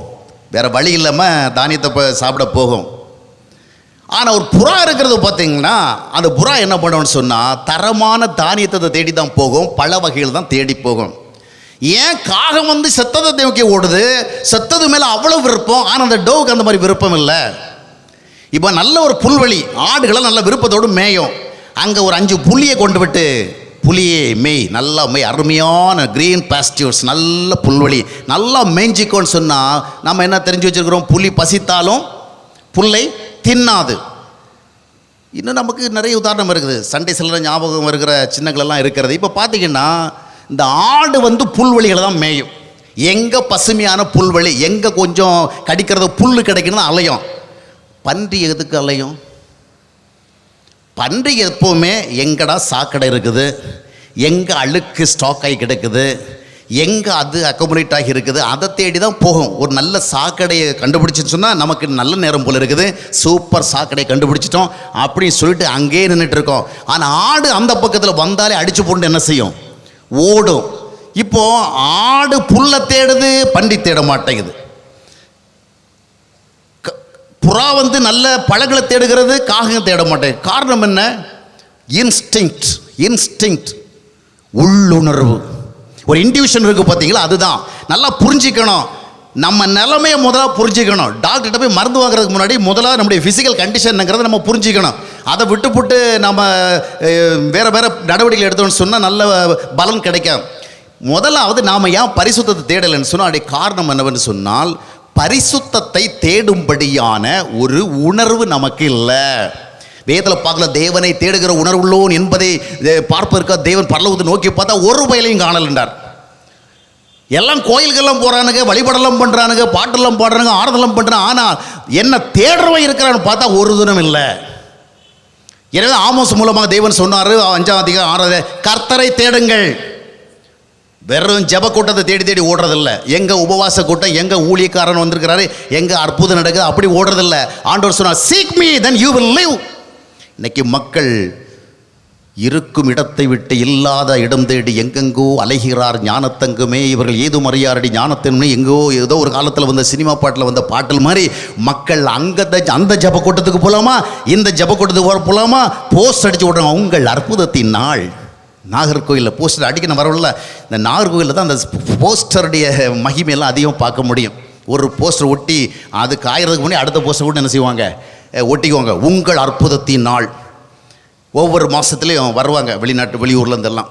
இதையெல்லாம் நம்ம நாடுவோம், தேடுவோம், இதெல்லாம் தேடுகிறோம். ஆனால் எதை தேடுறதில்ல, பரிசுத்த தேடலை. ஏன் தேடலைன்னு சொன்னால், பரிசுத்தத்தை தேடுவதற்கு நமக்கு ஒரு பரிசுத்தமான இருதயம் வேணும். First of all we must be very sure that we have got a holy heart from God, then only we will seek the holiness. இந்த இருதயம் வேணுங்க. எங்கள் ஒரு ஊரில் வந்து 95% பேர் பரோட்டா தான் சாப்பிடுவான், கறி வச்சு தான் சாப்பிடுவான். ஒன்றும் இல்லைன்னு சொன்னால், இது ஒன்றும் இல்லைன்னா இந்த ஆட்டு எலும்பை போட்டாவது ஒரு குழம்பு வச்சு அதை ஊற்றினா தான் அவன் சாப்பிடுவான். அந்த மாதிரி இந்த நான் வெஜிடேரியன் ஃபுட்டே சாப்பிட்டு அதில் யூஸ்ட் ஆகி போனவன் மத்தியில் ஒருத்தர் வந்து நல்ல ஒரு ஆரிய பவனையோ இல்லை சுத்த சைவ சாப்பாடை அந்த இடத்துல ஹோட்டலை திறந்து வச்சு வாங்கன்னா எத்தனை பேருங்க வருவான்? என்னதான் வெஜிடேரியன் ரொம்ப குவாலிட்டியாக போட்டாலும் சரி, நமக்கு கொஞ்சம் அதை கறி சால்னா வரணும். நீ ஒன்றும் இல்லைப்பா, அந்த தோலையாவது போட்டுச்சே, நாத்தத்தை வச்சா நான் சாப்பிட்டு போய்ட்றேன். அப்போ 95% NV பெரிய நான் இருக்கிற இடத்துல வந்து சைவ ஹோட்டலை திறந்தா இல்லை வெஜிடேரியன் ஹோட்டலை திறந்தா அதை நாடி வரமாட்டேன். ஏன் நாடி வரமாட்டேங்கன்னு சொன்னால், இவன் NV ஸ்பிரிட்டில் இருக்கிறான், இவன் எப்போவுமே நான் வெஜிடேரியன் ஸ்பிரிட்டில் இருக்கிறான். அப்படியே ஒரு 3 பரோட்டாவை ஒரு மனுஷன் பார்த்தீங்கன்னா யாராவது பார்த்தா கூட 2 கையை எடுத்து கும்பிட மாட்டான், தேவையான விலையில் கூட. அப்படி ஒரு இது போனோம். இந்த பரோட்டா வாங்குறவங்கள 2 கையும் யூஸ் பண்ணுறான், அப்படி பிச்சு உதறிடுறது. அப்படி ஒரு இலையில் போட்டு 3 பரோட்டா வாங்கிட்டு ஒரு அரவாளி சால்னா எல்லாம் ஊற்றி இந்த மணல் ஜல்லி எல்லாத்தையும் போட்டு அப்படியே குழைப்பாங்கள நம்ம ஊரில், அப்படி ஒழிச்சிட்டு சாப்பிட்றவள பாருங்கள் என்ன அல்லாதையாக என்ஜாய் பண்ணி சாப்பிடுவாங்க. சர்ச்சில் வந்தால் மட்டும் அப்படியே பிரசங்கம் ஆரம்பித்தோடனே தூங்கிடுவாங்க. அப்போ என்னன்னு சொன்னால், எல்லாத்துக்குமே பேஸ் என்னன்னு சொன்னால் ஒரு இன்ஸ்டிங். நாம் என்ன தான் சர்ச்சுக்கு வந்தாலும், என்ன தான் ஜப கூட்டத்துக்கு போனாலும், எவ்வளோ தான் ஆராதனை நடத்தினாலும், தலைமுறையாக பைபிள் படித்தாலும், எத்தனை இது போன்ற நற்செய்தி கூட்டங்களுக்கு வந்தாலும் சரி, எத்தனை கிறிஸ்தவ கூடுகை போனாலும் சரி, சொல்லுவாங்கள்ல, மாறாதையா மாறாது மனமும் குணமும் மாறாது. அப்போ இவ்வளவு பாட்டு பாடி என்ன, இத்தனை கிறிஸ்தவ பாடல், இத்தனை கிறிஸ்தவ பாமாலை, இத்தனை கிறிஸ்தவ கீர்த்தனை, இத்தனை கிறிஸ்தவ புத்தளிச்சு பாடல்கள் பாடியும், இத்தனை காலம் பாவரிக்கை செஞ்சோம், இவ்வளவு காலம் விசுவாச பிரமாணம் செய்தோம், இவ்வளவு லிட்டர் ரசம் குடித்தோம், இவ்வளவு கிலோ கணக்கில் அப்பம் சாப்பிட்டோம், வாழ்க்கையில் பரிசுத்தம் வரலன்னு சொன்னால் what does it mean? we don't have the spiritual instinct. பரிசுத்தமான உணர்வு இல்லை. அதை நம்ம கண்டுபிடிக்கணும். எனக்கு தேவனை தேடுகிற உணர்வு இல்லை. சரி, நெக்ஸ்ட். இப்போ நம்ம கண்டுபிடிச்சிட்டோம். இப்போ தாண்டா தெரியுது, எத்தனை பிரசங்கம் கேட்டாலும் நமக்கு ஏன் வேற எல்லா விஷயங்களையும் தேடுகிற ஆர்வம் இருக்கு. இப்போ பாருங்கள், இந்த புதுக்குடியிருப்பு சர்ச்சுக்கு முன்னாடியோ இல்லை ஹோம் சர்ச்சுக்கு முன்னாடியோ இல்லை வேறு கிரைஸ்ட் சர்ச்சுக்கு பக்கத்துலேயோ ஒரு ஃப்ளெக்ஸ் வைக்கிறோம்.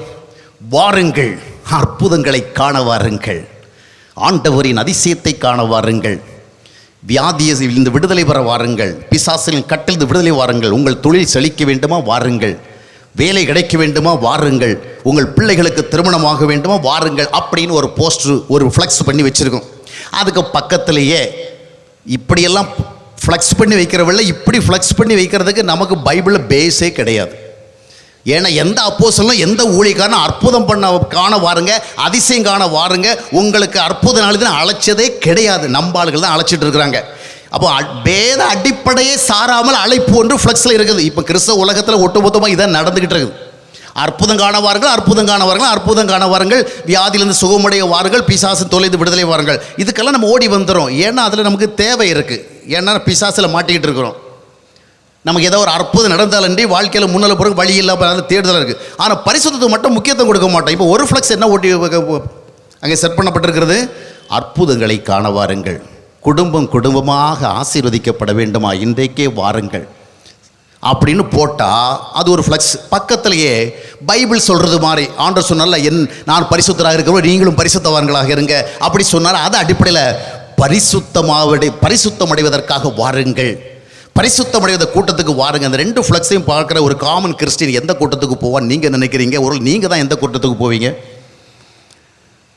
பரிசுத்தத்துக்காக ஒரு கூட்டம் ஒரு ஃப்ளெக்ஸ் அழைக்குது, ஒரு விளம்பரம் அழைக்குது, பரிசுத்தம் அடைய வாங்க. ஆனால் இன்னொரு கூட்டம் அற்புதம் அடைய, வியாதி வந்து குணமடைய, வேலை கிடைக்க, தொழிலில் முன்னேற்றம் அடைய வாருங்களும் அழைக்கிறது. எந்த கூட்டத்துக்கு ஏன் நாம் போவோம்? இப்போ நம்ம எந்த கூட்டத்துக்கு போயிட்டு இருக்கோம் யோசனை பண்ணி பாருங்கள். நான் நம்முடைய ஜெனரல் கண்டிஷன் தான் பேசிட்டு இருக்கேன், புரிஞ்சுக்கணும். இந்த அற்புதங்களை காண வாருங்கிற ஃப்ளெக்ஸை பார்த்த உடனே நாம் எப்படியாவது நேரத்தை உருவாக்கிட்டு போகிறோம். ஏன்னா நமக்கு அற்புதம் தேவைப்படுது. வியாதிஸ்தர் சுகமடைகிறார்கள், நீங்கள் சுகமடைய வாருங்கள் சொன்னால் நாம் வருகிறோம். ஏன்னா நமக்கு வியாதி இருக்குது. பிசாசின் கட்டிலிருந்து விடுதலை வாருங்கள் சொன்னால் நம்ம வருகிறோம். ஏன்னா பிசாசு நம்மளை கட்டி போட்டு வச்சிருக்கு. வேலை கிடைக்க வேண்டுமா வாருங்கள், நமக்கு வேலை இல்லை. குடும்பத்தில் சமாதானம் இல்லையா வாருங்கள் சொன்னால் நம்ம வர்றோம். ஏன்னா குடும்பத்தில் சமாதானம் இல்லை. ஆனால் இவைகளெல்லாம் இல்லைங்கிற நிலைமையில் இதெல்லாம் பெற்றுக்கொள்ள வாருங்கள் சொன்னால் நம்ம வந்துடுறோம்.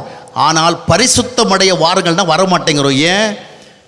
அந்த காசு இல்லாத நிலைமையை நம்ம ஃபீல் பண்ணுறது மாதிரி, பணம் இல்லாத நிலைமையை ஃபீல் பண்ணுறது மாதிரி, வியாதியில் மாட்டிக்கொண்ட சுகம் இல்லாத நிலைமையை ஃபீல் பண்ணுற மாதிரி, ஒரு அந்தஸ்து இல்லாத நிலைமையை உணர்கிறது மாதிரி பரிசுத்தம் இல்லாத நிலைமையை நம்ம உணரலை. ஏனென்றால் நமக்கு அந்த பரிசுத்த உணர்வே இல்லை. இதான் முதல் பாயிண்ட். நெக்ஸ்ட் பார்த்தீங்கன்னு சொன்னால், பரிசுத்தம் என்றால் என்னங்க? பரிசுத்தம் என்பது ஒரு தேவையா, இல்லை என்றால் ஒரு தெரிந்து கொள்ளுதலா? Is it an optional or just a choice? மனுஷன் சாப்பிட்றதுக்கு சாப்பாடு வேணும், அந்த சாப்பாடை வச்சு சாப்பிட்றதுக்கு சாப்பாட்டு மேசை வேணும். ஆனால் எது ரொம்ப முக்கியம்? சாப்பாடு முக்கியங்க. சாப்பாடு கிடைச்சின்னு சொன்னால் கையில் கூட ஏந்திட்டு என்ன செஞ்சிடும், சாப்பிட்றோம். அப்போ சாப்பாடு மேசைங்கிறது நம்முடைய சாய்ஸ், ஆனால் சாப்பாடுங்கிறது நம்முடைய must. That's an essential thing இல்லையா? சாப்பிட்றது. இப்போ ஒரு வாகனம் எவ்வளவு தான் அவுட்டர் பாடி வந்து டேமேஜ் ஆகியிருந்தாலும் தேட்ஸ் நாட் த மேட்டர். ஆனால் அதுக்கு வீல் கரெக்டாக இருக்கணும், என்ஜின் கரெக்டாக இருக்கணும். மற்றபடி வெளியே டெக்கரேஷன் எவ்வளோ தான் குறைவாக இருந்தால் சரி, அதிகமாக தான், அது பிரச்சனை கிடையாது. அந்த என்ஜின் கரெக்டாக இருந்தால் வண்டி ஓடும். அப்போ என்ஜினுங்கிறது மேண்டேட்டரி, மற்றதெல்லாம் ஆப்ஷனல் தான். நீங்கள் பம்பர் வைக்கலாம், வைக்காமல் போகலாம், எக்ஸ்ட்ரா ஃபிட்டிங்ஸ் வைக்கலாம், வைக்காமல் போகலாம், அது உங்கள் விருப்பம். ஆனால் அதுக்கு என்ஜின் வைக்காமல் போக முடியாது. அப்போது நாடகம் இருந்தாலும் இதை நாட வைக்கிங்க. சரி சொல்லுவாங்கள்ல, ஆட வைத்தால் யார் ஒருவர் ஆடாதுருண்ட ஒன்று, அது மாதிரி அது ஆடுது. சரி, இப்போ பார்த்தீங்கன்னு சொன்னால் இந்த சாப்பாடு கட்டாயம். அதனால் நம்ம எப்படியாவது தேடுறோம். அந்த பசியினுடைய கொடுமையில் வர்றவங்கள எச்சிப்ப அந்த இடத்துக்கே போகிறாங்க. அப்படி தானே, வேறு வழியே கிடையாது. யாரும் சாப்பாடு தரல. குறைஞ்சபட்சம் அந்த கார்பேஜ் ஏரியாவில், டஸ்ட்பின் ஏரியாவில் குப்பையில் போட ஏதாவது மிச்சம் விதிக்கிறோம் சாப்பிடும். அப்போ ஏன்னா சாப்பாடெல்லாம் என்ன செய்ய முடியும், வீ கான் சர்வை, வாழ முடியாது. அதனால சாப்பாடு மேசைங்கிறது நாம் ஒரு விருப்பம்தான். வேணும்னா வச்சுக்கலாம், வசதி இருந்தால் செஞ்சுக்கலாம், இல்லை விட்டுலாம். இன்றைக்கி அநேகருடைய வாழ்க்கையில் ஹோலினஸ் எப்படி இருக்குது? சாப்பாட்டு மேசை, சாப்பாடு கிடையாது. அதனால தான் நம்ம அதை தேடலை. ஆனால் நீங்கள் கவனித்து பார்த்தீர்கள் சொன்னால் எல்லா ஆசீர்வாதங்களுக்கும் அடிப்படை எங்கிருந்து வருதுன்னா ஹோலினஸ் தான் வருகிறது. ஹோலினஸுக்குள்ள என்ன இருக்கிறது? நல்ல கேரக்டர் வருதுங்கிறது. ஹோலினஸ்னா என்னது? அப்படியே ஒயிட் அண்ட் ஒயிட் போட்டதோ, இல்லை காவி கட்டுறதோ, இல்லை மொட்டை அடிக்கிறதோ, இல்லை காலில் செருப்போட நடக்கிறதோ, இல்லை தவம் புரிகிறதோ, அப்படி அல்ல. நாம் ஹோலினஸ்ன்னு சொன்னால் இந்த மாதிரி சில அடையாளங்களை உருவாக்கி கொள்ள தான் ஹோலினஸ்ன்னு நினைக்கிறோம். இல்லை, ஹோலினஸ்ங்கிறது ஐயா சொன்னது மாதிரி that must be within our heart, நம்முடைய இருதயத்துக்குள்ளே இருக்கிறது. இப்போது இந்த ஹோலினஸுக்குள்ள தான் நல்ல சுபாவங்கள் வருகிறது. அதைத்தான் ஆண்டவர் பாக்கியவசனத்தில் சொன்னார். இப்போ பாருங்கள், ஹோலினஸ் இல்லாதவங்கிட்ட நல்ல சுபாவம் இருக்காது, நல்ல அன்பு இருக்காது, நல்ல தாழ்மை இருக்காது, உண்மை இருக்காது, நேர்மை இருக்காது, நீதி இருக்காது. 1-2 இருந்தாலும் 1-2 இல்லாமல் போயிடும். அப்போ அந்த நற்குணங்கள் இல்லாத காரணத்தினால அவனால் ஒரு நல்ல வாழ்க்கை வாழ முடியலை. வெளியே இருந்து பார்த்தா வீட்டை பேலஸ் மாதிரி தான் கட்டி வச்சுருக்கிறாங்க, கேஸ்டல் மாதிரி இருக்குது. உள்ளே போயாச்சுன்னா அடிதடி சண்டை காட்சிகளுக்கு குறைவே இல்லை. ஆமாம், இந்த ஏழையினுடைய வீட்டுக்கும் பணக்காரனுடைய வீட்டுக்கும் வித்தியாசம் என்ன? பணக்காரன் வீட்டுக்குள்ளே நடக்கிற சண்டைகளுக்கெல்லாம் சவுண்ட் ப்ரூஃப் இருக்குது, அது வெளியே வராது. உள்ள இன்னர் சேம்பர்ஸ் எல்லாம் தாண்டி வரல. ஏழையினுடைய வீட்டுக்கு சண்டை என்ன கிடையாது, சவுண்ட் ப்ரூஃப் கிடையாது, உடனே லீக் ஆகிடுது. அவனுக்கு ஹஸ்பண்ட் ஒய்ஃபுக்கும் சண்டை போட்டாங்கன்னு சொன்னால் 4 தெரு கேட்குது. இந்த வசதி உள்ளவன் நல்ல வசதியான வீடை கட்டி வச்சுருக்கிறாங்களே, அங்கே உள்ளே நடக்கிற சண்டைகள் எல்லாம் பார்த்தீங்கன்னு சொன்னால் ஐயோ, அது சினிமாவே தோற்று போயிடும்.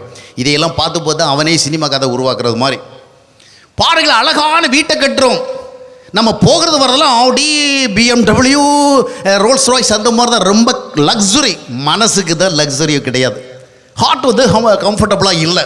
வீடு நல்ல இன்டீரியர் டெக்கரேஷன் சூப்பராக இருக்குது, எல்லாம் ஏர் கண்டிஷன் வெல், எங்கே பார்த்தாலும் பேலஸ் மாதிரி இருக்குது. ஆனால் வீட்டுக்குள்ளே இருக்கிறவங்களுடைய வாழ்க்கை தான் ஆக்வர்டாக இருக்குது, வேதனையாக இருக்குது.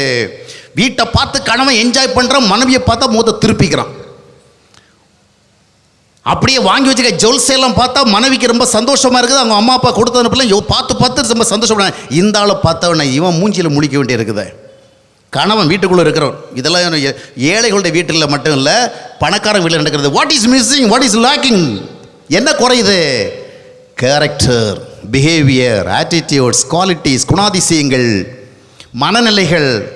பெரிய வீடு இருக்கிறது, பெரிய மனசு இல்லை, நல்ல வசதியான எல்லா விதமான காரியங்கள் இருக்கிறது, மனம் கம்ஃபர்டபுளாக இல்லை, அமைதி இல்லை. வசதி எப்படியோ தேடிட்டோம், வசதி ஆகணும் ஆசைப்பட்டோம், உள்நாட்டில் சம்பாதிக்க முடியல, வெளிநாட்டுக்காவது ஓடி போய் நிறைய சம்பாதிச்சுட்டு அங்கே லேண்ட், இங்கே வீடு, அங்கே வீடு நிறைய கட்டி முடிச்சிட்டோம். இப்போ எல்லாத்தையும் பண்ணி வச்சுட்டு இருதயத்துக்கோ என்ன கிடையாது, இளைப்பாறுதல் கிடையாது. அப்போது இது என்னன்னா பரிசுத்தம் இல்லை. ஒரு மனிதனுடைய பரிசுத்தனாக இருந்தால் அவன் மனசுக்குள்ள அன்பு இருக்கும், தாழ்மை இருக்கும். ஐயா ஞாபகப்படுத்தினாங்கல்ல, 1 கொரிந்தியர் 13ஆம் அத்தியாயத்தில் அன்பு என்றால் என்னன்னு சொல்லப்படும். அன்பு என்ன அப்படியே சிரித்து காட்டுறதில்லை, அப்படியே வலிகிறதில்லை. மணந்தால் மகாதேவி இல்லை என்ற மரணதேவின்னு வசனம் பேசுவாங்களோ அந்த மாதிரி வசனம் பேசிட்டு போகிறதில்ல. அன்புங்கிறது ஒரு கேரக்டர், ஒரு செட் ஆஃப் கேரக்டர்ஸ். அது என்ன? நீடிய சாந்தம், பொறுமை, தயவு, அக்கிரமத்தை சகிக்குது, அந்த மாதிரிப்பட்ட நிறைய நல்ல குணம். இந்த நல்ல குணங்கள் நம்முடைய வாழ்க்கையில் இல்லாமல் இருக்கிறதுனால தான் நாம் நிறைய பணம் சேர்த்து வச்சுருந்தாலும், நிறைய லேண்ட்ஸ் வச்சுருந்தாலும், நிறைய எஸ்டேட்ஸ் வச்சுருந்தாலும், நிறைய வெஹிக்கிள்ஸ் வச்சுருந்தாலும், நிறைய ஸ்டேட்டஸ் வச்சுருந்தாலும், எங்கே போனாலும் நமக்கு ஒரு பதவி கிடைச்சாலும் எல்லாம் கிடைக்குது, மனசுக்கு சந்தோஷம் மட்டும் இல்லை, சமாதானம் மட்டும் இல்லை. அப்போது பரிசுத்தம் என்பது இது ஒரு ஆப்ஷனல் அல்ல, இது ஒரு ஏதோ நம்ம வேணும் வச்சு ஒரு லக்ஸுரி அப்படி கிடையாது, ஒரு சொகுசு அல்ல. பரிசுத்தம் it's a must, it's an essential thing. அதுதான் பரிசுத்தம்.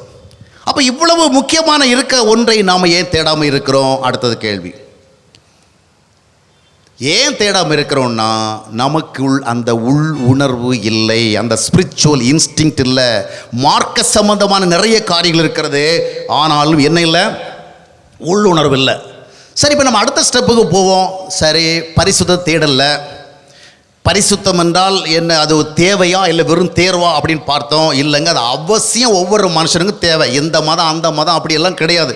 எந்த மதமாக இருந்தாலும் சரி, எந்த ஜாதியாக இருந்தாலும் சரி, எந்த லெவலாக இருந்தாலும் சரி, everyone needs the holiness. பரிசுத்தம் இல்லாதவருடைய வாழ்க்கையில் சந்தோஷத்துக்கோ சமாதானத்துக்கோ நம்பிக்கைக்கோ ஒரு நிலைவரம் கிடையாது. எந்த நேரம் அது இழக்கப்படும் என்று சொல்ல முடியாது. கோபுரம் போல கட்டி எழுப்பி கொண்டு போய்கொண்டே இருக்கலாம். ஒரு சின்ன கேரக்டர் பிரச்சனை வரும், ஒட்டுமொத்தமாக விழுந்துடும். அப்படித்தான் நிறைய குடும்பங்கள் கண்ணீரில் மூழ்கி கொண்டிருக்கிறது. ஏனென்றால் எல்லாம் இருக்கிறது, நல்ல சுபாவங்கள் இல்லை. ஏன் நல்ல சுபாவங்கள் இல்லை என்று சொன்னால் பரிசுத்தம் இல்லை. சரி, அடுத்தது என்ன செய்கிற பார்ப்போம்னா, இந்த பரிசுத்தத்தை எப்படி நாம் பெறுகிறது, இந்த பரிசுத்தத்தை எப்படி பெறுகிறது, அதாவது இன்னொன்று பரிசுத்தம் என்ன. First of all we must know what is holiness. பரிசுத்தம்னா என்ன? நாம் என்ன சொல்லுவோம்? ஒழுங்காக இருக்கணும், சரியாக இருக்கணும், நல்லதாக பேசணும், நல்லதை சிந்திக்கணும், நல்லதை 4 பேருக்கு செய்யணும், உண்மையாக இருக்கணும், நேர்மையாக இருக்கணும், நீதியாக இருக்கணும், இப்படி நாம் நினைப்போம். ஆனால் வேதத்தில் பார்த்தீங்கன்னு சொன்னால் லேவியராகமம் 20:26 என்ன சொன்னால், நான் பரிசுத்தராக இருக்கிறபடினால நீங்களும் எனக்கேற்ற பரிசுத்தவான்களாக இருப்பீர்களாக. அப்போ அவர் ஹோலியாக இருக்கிறதுனால அவருக்கு ஏற்றபடியாக நாம் இருக்கணும். அதற்கு பேர் தான் பரிசுத்தம். நாமவா பைபிளில் படித்ததை வச்சுக்கிட்டு, இல்லைன்னு சொன்னால் பிரசங்கேட்டதை வச்சுட்டு நாம் இடையில ரொம்ப சரியாக இருப்போம், ஒழுக்கமாக இருப்போம், நீதியாக இருப்போம், பொய் சொல்லலாம் வேண்டாம், சண்டை போட வேண்டாம், களவு செய்ய வேண்டாம், ஏமாற்ற வேண்டாம், அந்த மாதிரி பண்ணால் that's not the holiness, that is self righteousness. நாம் மேனுஃபேக்சர் பண்ணுறோம். சுயநீதின்னு சொல்லுவாங்கல்ல, சுயநீதி, இதெல்லாம் நாம மேனுஃபேக்சர். பைபிள் என்ன சொல்லுது? ஏசாயாவில் ஆண்டவர் சொன்னார், உங்கள் நீதிகளெல்லாம் அழுக்கான, all your righteousness are just like A filthy rack, எல்லாமே அழுக்கான கந்தையாக இருக்குது. பரிசுத்தம் நல்லா புரிஞ்சிங்க. பரிசுத்தங்கிறது போதகர் பிரசங்கம் பண்ணதை அப்படியே கேட்ச் பண்ணிட்டு அப்படியே நாம் சரியாக இருக்கிறது இல்லை. பரிசுத்தங்கிறது பைபிளில் இருக்கிறத படிச்சுட்டு அப்படியே நம்மளை சரி பண்ணிக்கிறல. பரிசுத்தம் என்றால் என்னவென்றால், இப்போ பார்த்தீங்கன்னு சொன்னால் உங்கள் வீட்டுக்கு ஒரு கெஸ்ட் வரார், நீங்கள் பக்கா நான் வெஜிடேரியன், டெய்லி மீன் இருக்கும், கறி இருக்கும், சிக்கன் இருக்கும், மட்டன் இருக்கும், காடை இருக்கும், ஏதாவது ஒன்று இருக்கும். இல்லைன்னு சொன்னால் நமக்கு செட் ஆகாது. ஆனால் உங்களுக்கு ரொம்ப விருப்பமான ஒரு கெஸ்ட்டு உங்கள் வீட்டுக்கு வராங்க. அவருக்கு இது பிடிக்கவே பிடிக்காது. கோழிக்கறி சாப்பிட்றவங்க பக்கத்துலேயே போக மாட்டார். ஆட்டுக்கறி மாட்டுக்கறி சாப்பிட்றவங்க பக்கத்தில் வந்தாலே அவருக்கு சகிக்காது. அப்போ ஆனால் இவருக்கு அவர் பெஸ்ட் ஃப்ரெண்ட். அப்போ பெஸ்ட் ஃப்ரெண்ட் இவருக்கு வரார். வந்தார்னா வந்த உடனே இவருடைய ஃபுட் சிஸ்டம் எல்லாம் மாறுது. இவங்களுக்கு எவ்வளோ தான் அதில் டேஸ்ட்டு ஃபீல் பண்ணிகிட்டு இருந்தாலும், அதில் எவ்வளோ தான் டெலிஷியஸாக அவங்க இது பண்ணிகிட்டு இருந்தாலும், இப்போ இந்த நல்ல, அதாவது வெஜிடேரியன் ஃப்ரெண்ட், வெஜிடேரியன் கெஸ்ட்டு வீட்டில் வந்தோடனே அந்த வெஜிடேரியன் கெஸ்ட் ஒரு 2 நாளோ 3 நாளோ இல்லை 4 நாளோ இல்லை 1 நாளோ இருக்கிறது வரைக்கும் இவங்க என்ன பண்ணலை? கறி மீன் சாப்பிடலை, இறைச்சி சாப்பிடலை. ஏன் சாப்பிடலை தெரியுமா? For the sake of this fellow, இவருக்காக. இவர் ஒரு வெஜிடேரியனாக இருக்கிறனால இவருடைய அந்த ஐக்கியத்தை நாம் இழக்கக்கூடாது, இவருக்கு நாம் கஷ்டம் கொடுக்கக்கூடாது, இவருடைய மனதுக்கு நாம் டிஸ்கம்ஃபர்ட் கொண்டு வரக்கூடாது. அதனால் நம்ம என்ன செய்வோம்? we are adjusting. நாம் அவருக்கு ஏற்றபடி செய்கிறோம். This is what is called the holiness. அப்போது ஒரு கெஸ்ட்டு வந்ததுனால தான் நம்ம என்ன செய்கிறோம்? மாறுகிறோம். கல்லூரிக்கு போனாங்க ஒரு பையனும் பொண்ணும், ஒருத்தர் பார்த்தாங்க, பஸ்ஸில் ஏறி இறங்குறதுக்குள்ளே தான் இப்போ காதல் வந்துடுது தானே. ஆமாம், கொஞ்சம் திரும்பி பார்த்தாலே உடனே ஸ்ட்ரைக் ஆகிடுது. அந்த மாதிரி எதை காதல் உருவாகி போச்சுது. காதெல்லாம் உருவாகி வளர்ந்து வந்துக்கிற வெள்ளத்தான் பொண்ணு சரியான ஒரு பிராமின் ஃபேமிலியில் உள்ள பொண்ணு அப்படின்னு தெரிய வருது. அது சுத்தமாக நான் வெஜிடேரியன் சாப்பிடாது. இவன் நான் வெஜிடேரியன் இல்லாமல் வாழவே மாட்டான். வீட்டில் சின்ன வயசுலேருந்தே எப்போவுமே மாம்ச வகையான உணவு கொடுத்து இவனை கொழுக்க வச்சுருக்கிறாங்க. ஆனால் அந்த பொண்ணு அது ஒரு நாள் டிஸ்க்ளோஸ் பண்ணது, நான் இந்த மாதிரிப்பட்ட ஒரு ஃபேமிலியை சார்ந்தோம், நீ லவ் பண்ணுற, எனக்கு உன்னை பிடிச்சிருக்கு, ஆனால் உன்னோட நான் வாழ முடியாது. ஏன் வாழ முடியாதுன்னு சொன்னால், நான் மாம்சம் சாப்பிட்ற இடத்துல உட்காரவே மாட்டேன், அந்த மாதிரி ஒரு பிளேட் இருந்தால் கூட அந்த பிளேட்டு பக்கத்தில் நான் வரமாட்டேன். அப்படி என்ன நீ கல்யாணம் பண்ணால் நீ எப்படி வாழ வைக்க போகிற, என்ன நீ எப்படி வாழ போகிற, அதனால் செட் ஆகாதுப்பா அப்படின்ட்டு. ஆனால் அவன் சொன்னான், யோசித்து பார்த்தான், என்ன பண்ணுறது, சின்ன வயதுலேருந்தே கறி மீன் சாப்பிட்டு அதுலேயே பழகிப்போன வாய். ஆனால் அது சொல்லுது, இது பக்கத்தில் வந்தால் கூட நான் இருக்க மாட்டேன், என்ன பண்ணுறது. ஒரு பெரிய சாக்ரிஃபைஸ், பலியிடுறான் தன்னை. பரவாயில்லை, உனக்காக வாழ்நாள் முழுவதும் நான் கறி மீன் சாப்பிடுவது இல்லை. நீ கத்திரிக்காய் சாப்பிட்டா நான் கத்திரிக்காய் சாப்பிட்றேன், நீ வெண்டைக்காய் சாப்பிட்டா நான் வெண்டைக்காய் சாப்பிட்றேன், நீ வெள்ளரிக்காய் சாப்பிட்றேன், ஏன்னா என்ன சாப்பிட்டாலும் அது நீ எனக்கு வேணும். கறி மீன் இல்லாமல் கூட நான் வாழ்ந்துருவேன், நீ இல்லாமல் வாழ முடியாத நிலைமைக்கு வந்துட்டேன். இப்போ எதுக்கு நான் உதாரணம் சொன்னேன், இதை மாதிரி நீங்கள் போய் செஞ்சிடாதீங்க. நிறைய நேரத்தில் வந்த ஒரு உதாரணத்தை ஒரு விஷயத்தை புரிஞ்சுக்கிறதுக்காக சொன்ன மேட்டரை விட்டுருவாங்க, உதாரணத்தை பிடிச்சிவான். பிரசங்கியாரே சொன்னாரே, நான் அதுக்கு சொல்லலைங்க, உதாரணத்துக்காக சொன்னேன். சரி, இப்போ என்ன பாருங்க, அந்த பொண்ணை எப்படியாவது அவனுக்கு கல்யாணம் பண்ணணும், அவளோட தான் வாழணுங்கிற மாதிரிப்பட்டதான ஒரு கம்பல்ஷன்ல போயிட்டான். ஒரு இன்னர் கம்பல்ஷன் உருவாகி போச்சு. அதனால் என்ன பண்ணுறான், வாழ்நாள் முழுவதும் கரிமீன் சாப்பிடாத ஒரு நிலைமைக்கு வரான். இது எப்படி வந்தது? இவனை அந்த பொண்ணு விரும்பலை, அந்த பொண்ணை இவனுக்கு கல்யாணம் பண்ண எண்ணம் இல்லைன்னு சொன்னால் இவன் யார் அம்மா சொன்னாலும் கேட்க மாட்டான். அப்படி தானே? இப்போ அதனால தான் அம்மா சொன்னால் கேட்காது, அப்பா சொன்னால் கேட்காது, அண்ணன் சொன்னால் கேட்காது, போதகர் சொன்னால் கேட்காது, ஒரு பையன் சொன்னால் கேட்டுருது. 18 வயசு 16 வயசு வரைக்கும் அம்மா அப்பா அது இதுன்னு நல்லதெல்லாம் சொல்லி ஃபேமிலி ப்ரேயர் நடத்தி புத்தகம் படிக்க வச்சு என்னென்னமோ சொல்லி கொடுக்குறாங்க. அது எதுவும் உள்ளே போகலை. பையன் 3 நாள் தான் ஆச்சு, அதுக்குள்ளாடி எல்லாமே என்ன செஞ்சிருது, மாறிடுது. அப்போ நாம் கற்றுக்கொள்ள வேண்டிய என்னவென்னு சொன்னால், இது எப்படி நடக்கிறது, how it is happening, how it is taking place, எப்படி நடக்குது, அதை தான் பார்க்கணும். ஒரு நபர் நம்முடைய வாழ்க்கையில் வருகிற பொழுது அந்த நபருக்காக நம்ம என்ன செய்கிறோம், நாம் மாறுகிறோம். நீங்களே உங்களை பரிசுத்தமாக்கி கொண்டிருப்பதல்ல, நீங்களே உங்களை சரி செய்து கொண்டிருப்பதில்லை, அதான் உங்களால் முடியலை. First of all Jesus must enter into our life. ஆகையால் தான் யோவான் 1:18 சொல்லுகிறது, அவருடைய நாமத்தின் மேல் விசுவாசம் உள்ளவர்களாகி அவரை வழிபடுகிறவர்கள் எத்தனை பேர்களோ, அவரை ஆராதிக்கிறவர்கள் எத்தனை பேர்களோ, அவரை தொழுது கொள்ளுகிற எத்தனை பேர்களோ, அப்படி சொல்ல, அவருடைய நாமத்தில் விசுவாசம் உள்ளவர்களாக அவரை ஏற்றுக்கொண்டவர்கள் எத்தனை பேர்களோ. அப்போ ஹோலினஸ்ன்னா நாம் ஏதோ நல்ல ஒரு மாரல் ஸ்டாண்டர்டை உருவாக்கிடுறதில்ல, நிறைய மாரல் திங்ஸை செய்கிறதில்ல. முதலாவது இயேசு கிறிஸ்து என் வாழ்க்கைக்குள்ளே வரணும். அந்த இயேசு கிறிஸ்து என் வாழ்க்கையில் நான் அவருடைய அசோசியேஷனில் இருக்கிறதுனால அவருக்கு ஏற்றபடி நான் இருக்க வேண்டியிருக்குது. அவருக்கு வெறுப்பு பிடிக்காது, கசப்பு பிடிக்காது, கோபம் பிடிக்காது, அகம்பாவம் பிடிக்காது, ஆணவம் பிடிக்காது, பண ஆசை சார்ந்த வாழ்வு பிடிக்காது, பொருளாசை சார்ந்த வாழ்வு பிடிக்காது, ஒழுக்கக்கேடு பிடிக்காது, வைராக்கியம் பிடிக்காது, பெருமை பிடிக்காது, பொறாமை பிடிக்காது. அதனால் அவரோடு நான் இருப்பேன். Just I want to be with him, I want to enjoy his association, I want to be in his union. For that sake I am leaving all these things. நல்லா புரிஞ்சிட்டிங்களா? ஏன் நமக்குள்ள பரிசுத்தம் வரல தெரியுமா? நிறைய பேருக்கு நாம் பரிசுத்தத்தை விரும்பினாலும் கூட அதை தேடுகிற இன்ஸ்டிங் நமக்கு வரல. ஏன்னா அந்த இன்ஸ்டிங் எதனால வருது? இயேசு கிறிஸ்துவினால் வருகிறது. இயேசு கிறிஸ்து உள்ள வரணும். அப்பா வெளியூரில் வேலை பார்க்குறாரு, நல்ல டிசிப்ளினேரியன். ஆனால் பையன் அப்பா ஊருக்கு போகிற மறுநாளிலேருந்து ஊர் சுற்ற ஆரம்பிச்சிருவான். அப்படியே அவனுக்கு தான் 2 லட்சம் 3 லட்சம் பைக்கு. இப்போ ஒரு கார் வாங்குறதுக்கு, அதான் 2 கார் வாங்குறதுக்கு ஒரு பைக் வாங்கலாங்கிற நிலைமை ஆகிப்போச்சு. அப்படியே ஒரு பெரிய பைக்கில் இது பண்ணிவிட்டு அப்படியே ஜம்ப் பண்ணி குதிரை ஓட்டுற மாதிரி ஓட்டி எடுத்து ஊர் சுற்றிட்டு வரான். இந்த மாதிரி வீட்டில் அம்மா சொல்கிறாங்க, ஏன்டா அந்த மாதிரி ஊர் சுற்றுற, எந்த மாதிரி கண்டெடுத்து அலைஞ்சிட்டு இருக்கிற, எப்போ பார்த்தாலும் ஃபோனையே நோண்டிகிட்டு இருக்கிறியே, காலைல எழுந்தாலும் ஃபோனோடு எழும்புற, தூங்குனாலும் ஃபோனோடு தூங்குற, இடையிலே முழிச்சு பார்க்குற, நீ மாறவே மாட்டியாடா அப்படின்னு அம்மா அவனுடைய நிலைமையை சொல்லி வேதனைப்படுறாங்க. இவன் ஒரு சரியான ஒழுங்கு வரவே மாட்டுறாங்க.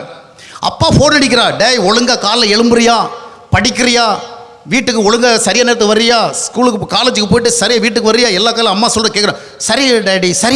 சரி டேடி அப்படி எல்லாம் சொல்லிடுறான். ஆனால் அம்மாவை கேட்டால் அவன் அப்படி இருக்கிறதே இல்லை. ஆனால் அப்படிப்பட்ட அப்பா ஊருக்கு வரார். ஊருக்கு வந்தால் 10 நாள் இருக்கிறார். 10 நாள் இருந்துட்டு மறுபடியும் ஒரு கிறிஸ்மஸ்க்கு ஒரு ஈஸ்டருக்கு வந்தான்னு வச்சிங்களேன், 10 நாள் இருக்கிறார். பையனுடைய ஆக்டிவிட்டிஸ் எல்லாம் பார்க்குறார், அவனுடைய எல்லா போக்குவரத்தையும் பார்க்குறார். நல்ல பையனாக இருக்கிறானே, என் ஒய்ஃபு தான் எப்போ பார்த்தாலும் உருப்படாத பிள்ளையை பொத்து வச்சுருக்க, உருப்படாத பிள்ளையை போச்சு, பையன் எப்படி இருப்பான் அப்படின்னே சொல்லிகிட்டு இருக்குது. ஆனால் என் பையன் எவ்வளோ தங்கமானவனாக இருக்கிறான், நான் எழும்புறதுக்கு முன்னாடி காலைல எழும்புறான், பைபிள் படிக்கிறான், நிறைய நல்ல விஷயம்லாம் செய்கிறான், நான் நினச்சது மாதிரிலாம் ஃபோனில் நிறைய இது பண்ணலை, நல்ல பையனாக இருக்கிறானே அப்படின்னு அவர் அவனுடைய நடவடிக்கைகளெல்லாம் பார்த்துட்டு சொல்கிறார். ஆனால் இந்த ட்ராமா எத்தனை நாளைக்கு தெரியுமா? 10 நாளைக்கு தான். அப்பா இந்த ஊரை விட்டு போனோன்னு என்ன ஆகிடும், மறுபடியும் ரீஸ்டார்ட் ஆகிடும். இப்போது நாம் அந்த உதாரணத்தில் பார்க்குற விஷயம் என்னன்னு சொன்னால், இப்போது அந்த 10 நாள் இவன் ஒழுங்காக இருந்தானே, அது எதனால்? இவ்வளவு அட்வைஸு அவுட்டரில் தான் வருது, இன்னரில் தான் வருது. அம்மா சொல்கிறாங்க, அப்பா சொல்கிறாங்க, அந்த அட்வைஸ் எல்லாம் ஒர்க் அவுட் ஆக மாட்டேங்குது. ஆனால் இப்போது அப்பா வீட்டில் நிற்கிற 10 நாளைக்கு பையன் மரியாதை ராமனாக இருக்கிறான், ஒழுக்க சீலனாக இருக்கிறான். அப்பா வெளியே போனால் கெட்ட குமாரன் ஆகிடுறான், வீட்டுக்குள்ளே நல்ல குமாரன் ஆகிடுறான். காரணம் என்ன? அப்பாவுடைய ப்ரெசன்ஸ், ஹிஸ் ப்ரெசன்ஸ். அப்போ அந்த ப்ரெசன்ஸ் வருகிற வேளை he has to adjust himself, he has to change himself. அவருக்கு ஏற்றவராக இருக்க வேண்டும் என்ற எண்ணம் அவனுக்கு வருகிறபடினாலே அவன் தன்னை மாற்றிக்கொள்கிறான். இது போல தான் இயேசு கிறிஸ்துனுடைய நிறைவான நிலையான அந்த அசோசியேஷன் நமக்கு வரணும். இதனால் தான் யோவான் 15ஆம் அத்தியாயத்தில் வாசித்து பார்க்கும் பொழுது, யோவான் 1ஆம் வசனத்தில் வாசிக்கும் பொழுது, நான் மெய்யான திராட்சை செடியாக இருக்கிறேன், நீங்கள் அதில் கொடிகளாக இணைந்திருங்கள். அப்போ நீங்கள் நிறைய கனி கொடுப்பீர்கள் 8ஆம் வசனம் சொல்கிறார். இப்போ நல்லா கவனிங்க, ஹோலினஸ்ங்கிறது நீங்கள் பிரசங்கங்களை கேட்டு கேட்டு உங்களை சரி பண்ணுறதில்ல, உங்களால் சரி பண்ண முடியாது, உங்களுக்கு அந்த உணர்வே கிடையாது. நீங்கள் என்ன தான் சொல்லுவாங்கல்ல, அதாவது மயில் ஆடுகிறதுன்னு சொல்லிட்டு வான்கோழி ஆடுக போச்சு தான் அந்த மாதிரி. அதனால் நம்ம என்ன தான் நம்ம கிறிஸ்தவர்களாக இருக்கிறோமே, சர்ச்சுக்கு போகிறோமே, பைபிள் படிக்கிறோமே, ஃபேமிலி ப்ரேயர் செய்கிறோமே, அதனால் கொஞ்சம் ஒழுங்காக இருப்போம். அப்படியெல்லாம் நம்ம நம்ம எக்ஸ்ட்ரா ஸ்டெப்ஸ் எடுத்தாலும் அதில் நம்ம ப்ரோலாங் பண்ண முடியாது, அதில் நம்ம பெர்சிஸ்ட் பண்ண முடியாது, விழுந்துருவோம். காரணம்னா we must need a spiritual instinct. தேவ ஆவியினால் ஏற்படுகிற ஆவிக்கிற உணர்வு வரணும். அது எப்பொழுது வரும்? when it will come. இயேசு முதலாவது வரணும். இயேசு கிறிஸ்து வந்ததனுடைய விளைவுதான் பரிசுத்தம் தான் அன்றி பரிசுத்தமாக இருக்கிறதுனால இயேசு வரதில்லை. இன்னைக்கு நிறைய பேர் அப்படி தான் நினைக்கிறோம், நம்ம பரிசுத்தம் வந்தால் அவர் வருவார். இல்லைங்க, அவர் வந்தால் தான் பரிசுத்தம் வரும். அவருடைய வருகை தான் நம்மளோட பரிசுத்தம் ஏற்படுது. எனவே first of all we must give the due importance to invite Jesus into our life. இயேசு கிறிஸ்துவை அழைப்பதற்கு நம்முடைய வாழ்க்கையில் முக்கியம். ஏன்னா அவர் பரிசுத்தராக, அந்த பரிசுத்தர் நம்முடைய வாழ்க்கையில் வருகிற பொழுது நம்முடைய சுபாவங்கள் மாறும். அந்த பரிசுத்தருடைய பிரசன்னம், அந்த பரிசுத்தருடைய ஐக்கியம், அந்த பரிசுத்த தொடர்பு தான் என்னை பரிசுத்தமாக்குறது. எண்ணி பரிசுத்தம் தொடர்பான பல நூல்கள் படித்ததுனால அல்ல, அதுக்காக படிக்கக்கூடாதுன்னு அர்த்தம் அல்ல. எல்லாத்துக்கும் நமக்கு கைட்ஸ் வேணும். ஆனால் இந்த ஹோல்னஸ் எப்பொழுது நமக்குள்ள வருதுன்னு சொன்னால், பரிசுத்தராகிய இயேசு கிறிஸ்து. ஏனால் லேவியராகமோ 20ஆம் அத்தியாயத்தினுடைய 26ஆம் வசனத்தில் நான் பரிசுத்தராக இருக்கும், நீங்கள் எனக்கு ஏற்ற பரிசுத்தர்கள் இருப்பீர்களான்னு சொல்லுகிற அதே தேவன் அதே அத்தியாயத்தினுடைய 8ஆம் வசனம் வாசித்து பார்த்தீங்கன்னா, I am the Lord who makes you holy, நான் உங்களை பரிசுத்தமாக்குகிற கர்த்தர். அப்போ அவர் தான் பரிசுத்தமாக்கணும். நானே பரிசுத்தமாக்குறதில்ல, அதில் ஐ கான்ட் சக்சீட். அப்போ இயேசு கிறிஸ்துவை நம்முடைய வாழ்க்கையில் கொண்டு வரணும். இப்போ நான் ஏன் பரிசுத்தத்தை விரும்பலை? ஐயா, அற்புதம் என்று சொன்னால் எந்த ஊருக்கு வேணாலும் போகிறேன், அதிசயம்னா எந்த ஜெப கூட்டத்துக்கும் போகிறேன். ஐயா வராரு, அவருக்கு 9 வரம் இருக்குது, அதனால் என்னுடைய பிரச்சனைக்கு ஏதாவது ஒரு தீர்வு கிடைக்கும்னு யாரோ ஒரு சொன்ன உடனே ஓடி போகிறேன். ஆனால் ஏன் பரிசுத்தமாகிறதுக்கு மட்டும் வரல? வேறொன்றும் இல்லை, இயேசு என்னோடு இல்லை. இயேசு கிறிஸ்துவை உடையவன் தான் பரிசுத்தத்தை தேடுவான். இயேசு கிறிஸ்துவை தனக்குள் பெற்றுக்கொள்ளவும் தான் பரிசுத்தம். அந்த தேடலுடைய விளைவு தான் பரிசுத்தமான வாழ்க்கை. அவரை தனக்குள் பெற்றுக்கொண்டவன் மாறுகிறான், இஸ் டிரான்ஸ்ஃபார்ம். யோவான் 1:9 வாசித்து பார்க்கும்போது, எந்த மனுஷனையும் பிரகாசிப்பிக்கிற மெய்யான ஒளி அவரே. நான் என்ன சீர் பண்ணி அவரை வரவழைக்கிறதில்ல, அவர் எனக்குள் வந்ததுனால நான் சீரடைகிறேன். அப்போது என்ன செய்ய வேண்டும்? முதலாவது இயேசு கிறிஸ்து என்னுடைய வாழ்க்கையில் வரணும். நம்மில் அநேகருடைய இயேசு கிறிஸ்து எங்கே இருக்கிறாருன்னு சொன்னால் கோயிலில் இருக்கிறாரு. ஆனால் பைபிள் அப்படி சொல்லலை. 1 கொரிந்தியர் 3:14 சொல்லுகிறது, you yourself for the temple of God. 1 கொரிந்தியர் 6:19 சொல்லுகிறது, நீங்களே தேவன் தங்குகிற ஆலயம். நாம் என்ன பண்ணிட்டோம்னா, இந்த காலத்தில் வயதான முதியோர் எல்லாம் பிள்ளைகள் என்ன பண்ணுறாங்கன்னா, ரொம்ப ஸ்மார்ட்டாக ஜென்டில் முதியோர் இல்லத்தில் சேர்த்துறாங்கள, முதியோர் இல்லத்தில் சேர்த்துட்டு இவங்க என்ன செய்கிறாங்க, ஜாலியாக இருக்கிறாங்களே. அதை மாதிரி நாம் என்ன பண்ணிட்டோம், நம்மோட ஆண்டவரை வைத்து பரிசுத்தம் அடைவதற்கு பதிலாக கோயிலில் கொண்டு அவரை செட்டில் பண்ணிட்டோம். இங்கே இரும், அவர் அங்கே இருக்கிறோம். அதனால் நம்ம அந்த கோயிலில் வருகிற வேலை என்ன பக்தி, என்ன மாதிரிப்பட்ட கடவுள் பக்தி இல்லையா? கொஞ்சம் அந்த ஆல்டர் பக்கம் வரவில்லை, நமக்கு என்ன ஒரு அவேர்னஸ் வருதில்ல, ஹோலினஸ். ஆனால் வெளியே வந்தோடனே எல்லாம் மாறிடுது. காரணம் என்னன்னா, நம்ம இயேசுநாதர் எங்கே இருக்காருன்னா கோயிலில் இருக்கிறார். ஆனால் பைபிள் என்ன சொன்னால், இந்த இயேசுநாதர் கோயிலில் இருக்க வந்தவர் இல்லை, உங்களோடு இருக்க வந்தவர். அவர் கோயிலில் இருந்தால் கோயிலை பரிசுத்தமாக்கி என்ன பிரயோஜனம்? கோயிலுடைய கட்டடத்தை பரிசுத்தமாக்கி என்ன கட்டணும்? நாம நிறைவேற என்ன சொல்லுவோம், ஜாக்கிரதையாக பேசு, இதெல்லாம் நீ வெளியே நின்று பேசணும், உள்ளது பேசக்கூடாது. ஏன்? இது என்ன இடம்? இது பரிசுத்தமான இடம். அதுக்கு ஒரு எல்லை குறித்து வச்சுருக்கிறாங்க. வெளியே எப்படி வேணாலும் பேசிக்கலாம், உள்ளே என்ன செய்யக்கூடாது, பேசக்கூடாது. ஏன்னா நம்ம ஆண்டவர் எங்கே இருக்கிறார், நம்ம இயேசுநாதர் எங்கே இருக்காரு? இங்கே சர்ச்சுக்குள்ளே வச்சுருக்காரு. நம்ம அவரை அடைச்சி போட்டோம். இல்லைங்க, இந்த சர்ச்சுக்குள்ளே இருக்கிற இயேசுநாதர் நம்ம வாழ்க்கைக்குள்ளே வரணும். அவரை நீங்கள் அழைச்சிட்டு போகணும். அவன் சகை அந்த மரத்து மேலே ஏறி உட்காந்து அவரை பார்க்குறதுக்காக ரொம்ப ட்ரை பண்ணான். ஆண்டவர் அவங்ககிட்ட நல்லா பார்ப்பா, பக்தனே அருள் பாலித்தின்னு சொல்லி அப்படியே கையை காமிக்கல, இறங்கி வாயா, உன் வீட்டுக்கு நான் வரணும், உன் கூட நான் தங்கணும், உன்கிட்ட நான் சில விஷயங்கள்லாம் பேசணும். கோயில்களை பரிசுத்தமாக நினைக்கிறோம், சபைகளை பரிசுத்தமாக நினைக்கிறோம், ஆலயங்களை பரிசுத்தமாக நினைக்கிறோம். ஆனால் நம்முடைய இருதயத்தை அப்படி நினைக்கலையே. இந்த இருதயத்தில் தான் ஆண்டவர் தங்க வருகிறார். எனவே முதலாவது இயேசு கிறிஸ்து நம்முடைய வாழ்க்கையில் பெற்றுக்கொள்ள வேண்டும். சரி, நான் முடிச்சிடுறேன். அது சரிங்க, எப்படி பண்ணுறது? இதை பரிசுத்தமடைய என்ன செய்யணும்? Simple answer, nothing you have to do. ஒன்றும் செய்ய வேண்டியதில்லை. நீங்கள் செய்ய முடியாது. நீங்கள் என்னதான் செஞ்சாலும் உங்களை நீங்கள் என்ன பண்ண முடியாது, மாற்ற முடியாது. In order to become holy, what I have to do? I may ask the question. ஒன்றும் செய்ய வேண்டாம், எல்லாம் செஞ்சு முடிச்சாச்சு. Everything is finished at Calvary. எல்லாம் கல்வாரியில் முடிஞ்சாச்சு. சிலுவையில் இயேசு கிறிஸ்து இரத்தத்தை சிந்தி பாவ மன்னிப்பு, பாவ நிவாரணம், பாவ விடுதலை எல்லாவற்றையும் முடிச்சிட்டார். இப்போ எல்லாவற்றையும் நான் என்ன செய்யணும்? அவருக்குள்ளே இருக்கிறது. இதைத்தான் எபேசியர் 1:3 சொல்லுகிறது. நாம் எல்லாரும் we have been blessed in Christ. All God's blessings are lying in Christ. இந்த இயேசுநாதரை அக்செப்ட் பண்ணிக்கணும். ஒன்று, அந்த இயேசுநாதரோட இணைந்து வாழ்வது தொடர்பாக யோசிக்கணும். அவரோடு பேசணும், அவரோடு பழகணும், நம்ம உண்மை நிலைமை சொல்லணும். சரியாக இருக்கிறோமோ தவறாக இருக்கிறோமோ அப்படியே அவர்கிட்ட வந்து நம்முடைய நிலைமையை வந்து ப்ரெசன்ட் பண்ணிடணும். இந்த மாதிரி இயேசுவை நாம் பெற்றுவிட்டால் that means we have become holy. ஏன்னா 1 Corinthians 1:31 என்ன சொல்லுங்கன்னா, தேவனால் அவர் தான் நமக்கு ஹோலினஸாக கொடுக்கப்பட்டார். He is our holiness. When we accept Jesus, we will become saint. இப்போ யார் செயிண்ட்? நாம் கொஞ்சம் அவுட்ஸ்டாண்டிங்காக சில பெர்ஃபார்மன்ஸ் செஞ்சவங்கள தான் செயிண்ட்னு சொல்லுவோம். ஆனால் பைபிள் வந்து என்ன சொல்லுனா, one who has accepted Jesus, he is a saint. Minimum requirement என்ன? பெருசாக செய்யணும்னு கிடையாது, எல்லாரும் பெருசாக செய்ய முடியாது.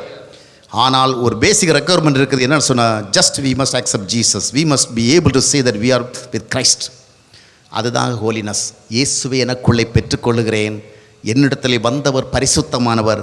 அவரிடத்தில் கேட்கிறேன், ஆண்டவரே, நான் எப்படி பேச வேண்டும், எப்படி நடக்க வேண்டும், எப்படிப்பட்ட சுபாவத்தோடு செயல்பட வேண்டும்.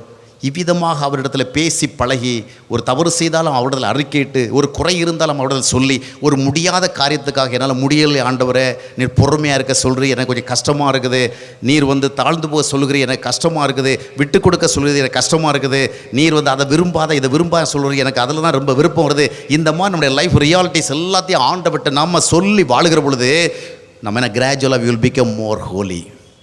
We will prove that we are the real saints. நாம் அதை உண்மையான பரிசுத்தர்கள்.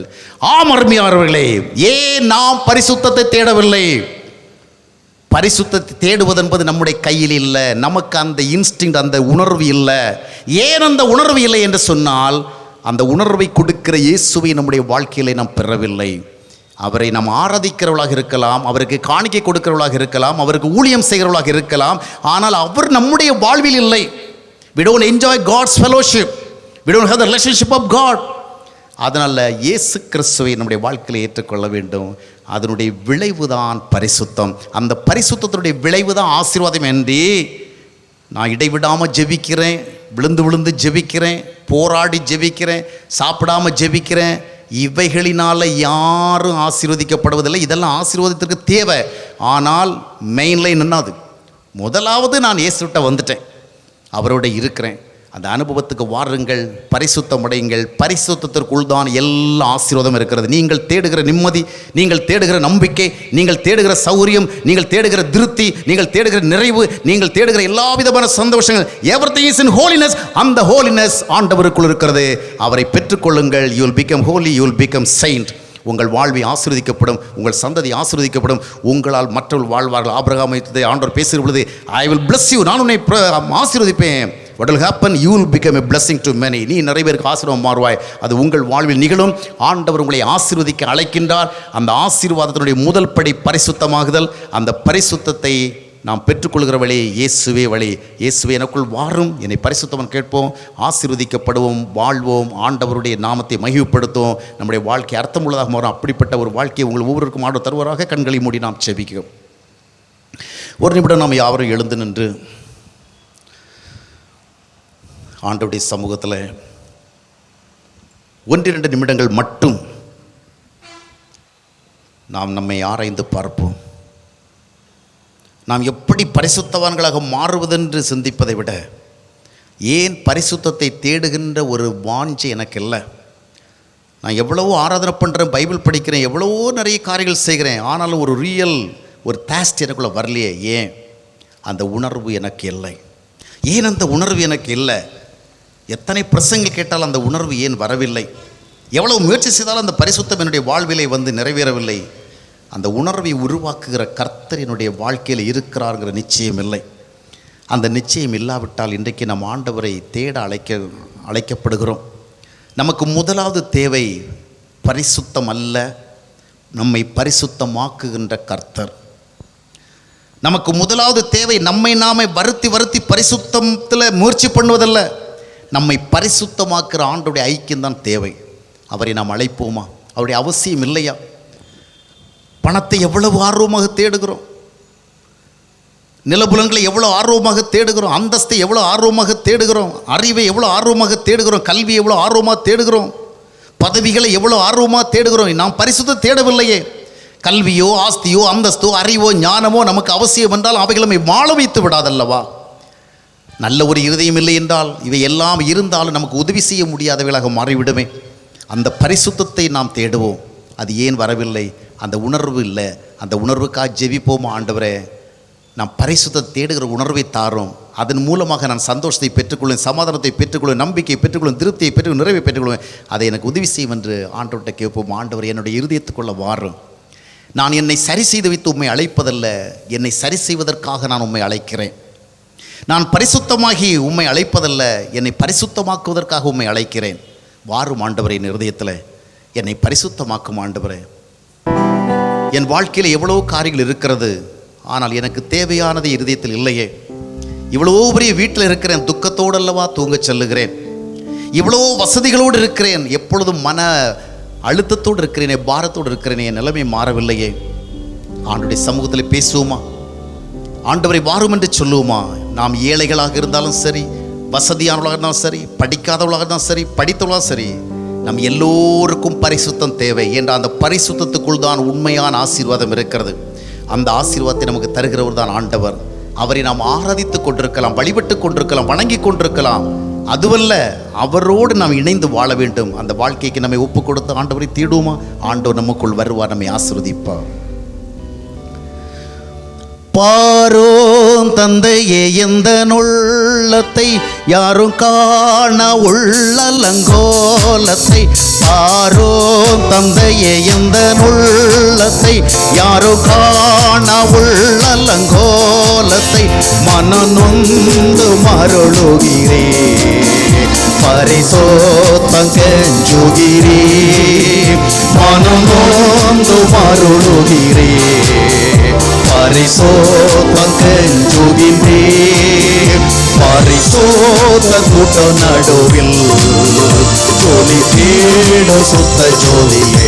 ஆரோபியே யோவேளையில் ஆடிய நெஞ்சம் வாரியோ. ஆரோபியே யோவேளையில் ஆடிய நெஞ்சம் வாரியோ. துணை வேண்டும் தகப்பனே உலகிலே, என்னை எதிர்க்கும் சக்திகள் பல உண்டே.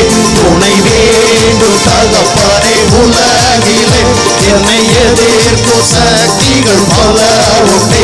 என் ஜீவன் எல்லை என்கிறோ, பரிசுத்தம் என எழுதோ. என் ஜீவன் எல்லை என்கிறோ, பரிசுத்தம் என எழுதோ. பரிசுத்த கூட்டம் நடுவில் ஜோதி தேட சுத்த ஜோதியை.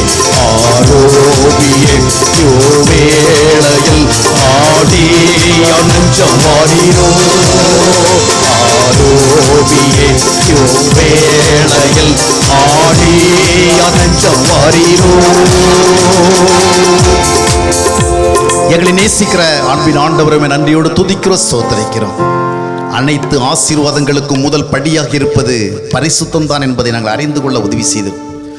எத்தனையோ காரியங்களை நாங்கள் மிக ஆர்வத்தோடு தேடியும் நீர் விரும்புகிற பரிசுத்தத்தை ஏன் தேடவில்லை என்பதை எங்களுக்கு சொல்லிக் கொடுத்தீர். எங்களுக்குள் இல்லாத உணர்வை நாங்கள் உருவாக்க முடியாது என்று சொல்லி நீர் சொல்லிக் கொடுத்தீர். பரிசுத்தராகி நீர் எங்களுக்குள் வருகிற பொழுதுதான் உமக்கேற்ற பரிசுத்தவான்களாக வாழும்படியான சூழலும் வரும், அந்த உணர்வு வரும் என்று சொன்னீர். இந்த நேரத்திலும் யார் யார் தங்களுடைய வாழ்க்கையில பரிசுத்தமாகுதலை இன்னும் காணவில்லையோ, யார் யார் தங்களுடைய வாழ்க்கையிலே மார்க்க சம்பந்தமான பல பக்தி நிலைமைகள் இருந்தும் பரிசுத்தமான ஒரு வாழ்க்கைக்கு நிச்சயத்தை பெறவில்லையோ அவர்கள் இன்றைய தினம் பரிசுத்தம் அடையும்படியாக, அதன் மூலமாக அவருடைய வாழ்க்கையிலே சமாதானம் ஏற்பட, சந்தோஷம் ஏற்பட, நம்பிக்கை ஏற்பட, இழந்து போன நிம்மதியை திருப்பி பெற, இழந்து போன வாழ்க்கையை திருப்பி பெற ஆண்டவர் உதவி செய்வீராக. பரிசுத்தத்திற்காக செய்ய வேண்டியதெல்லாம் மிகப்பெரிய செயல்கள் அல்ல, உம்மை ஏற்றுக்கொள்வது மட்டுமே, உம்மை ஏற்றுக்கொண்டு உமக்கு உகந்தவள வாழ்வது மட்டுமே என்று சொல்லிக் கொடுத்தேன்.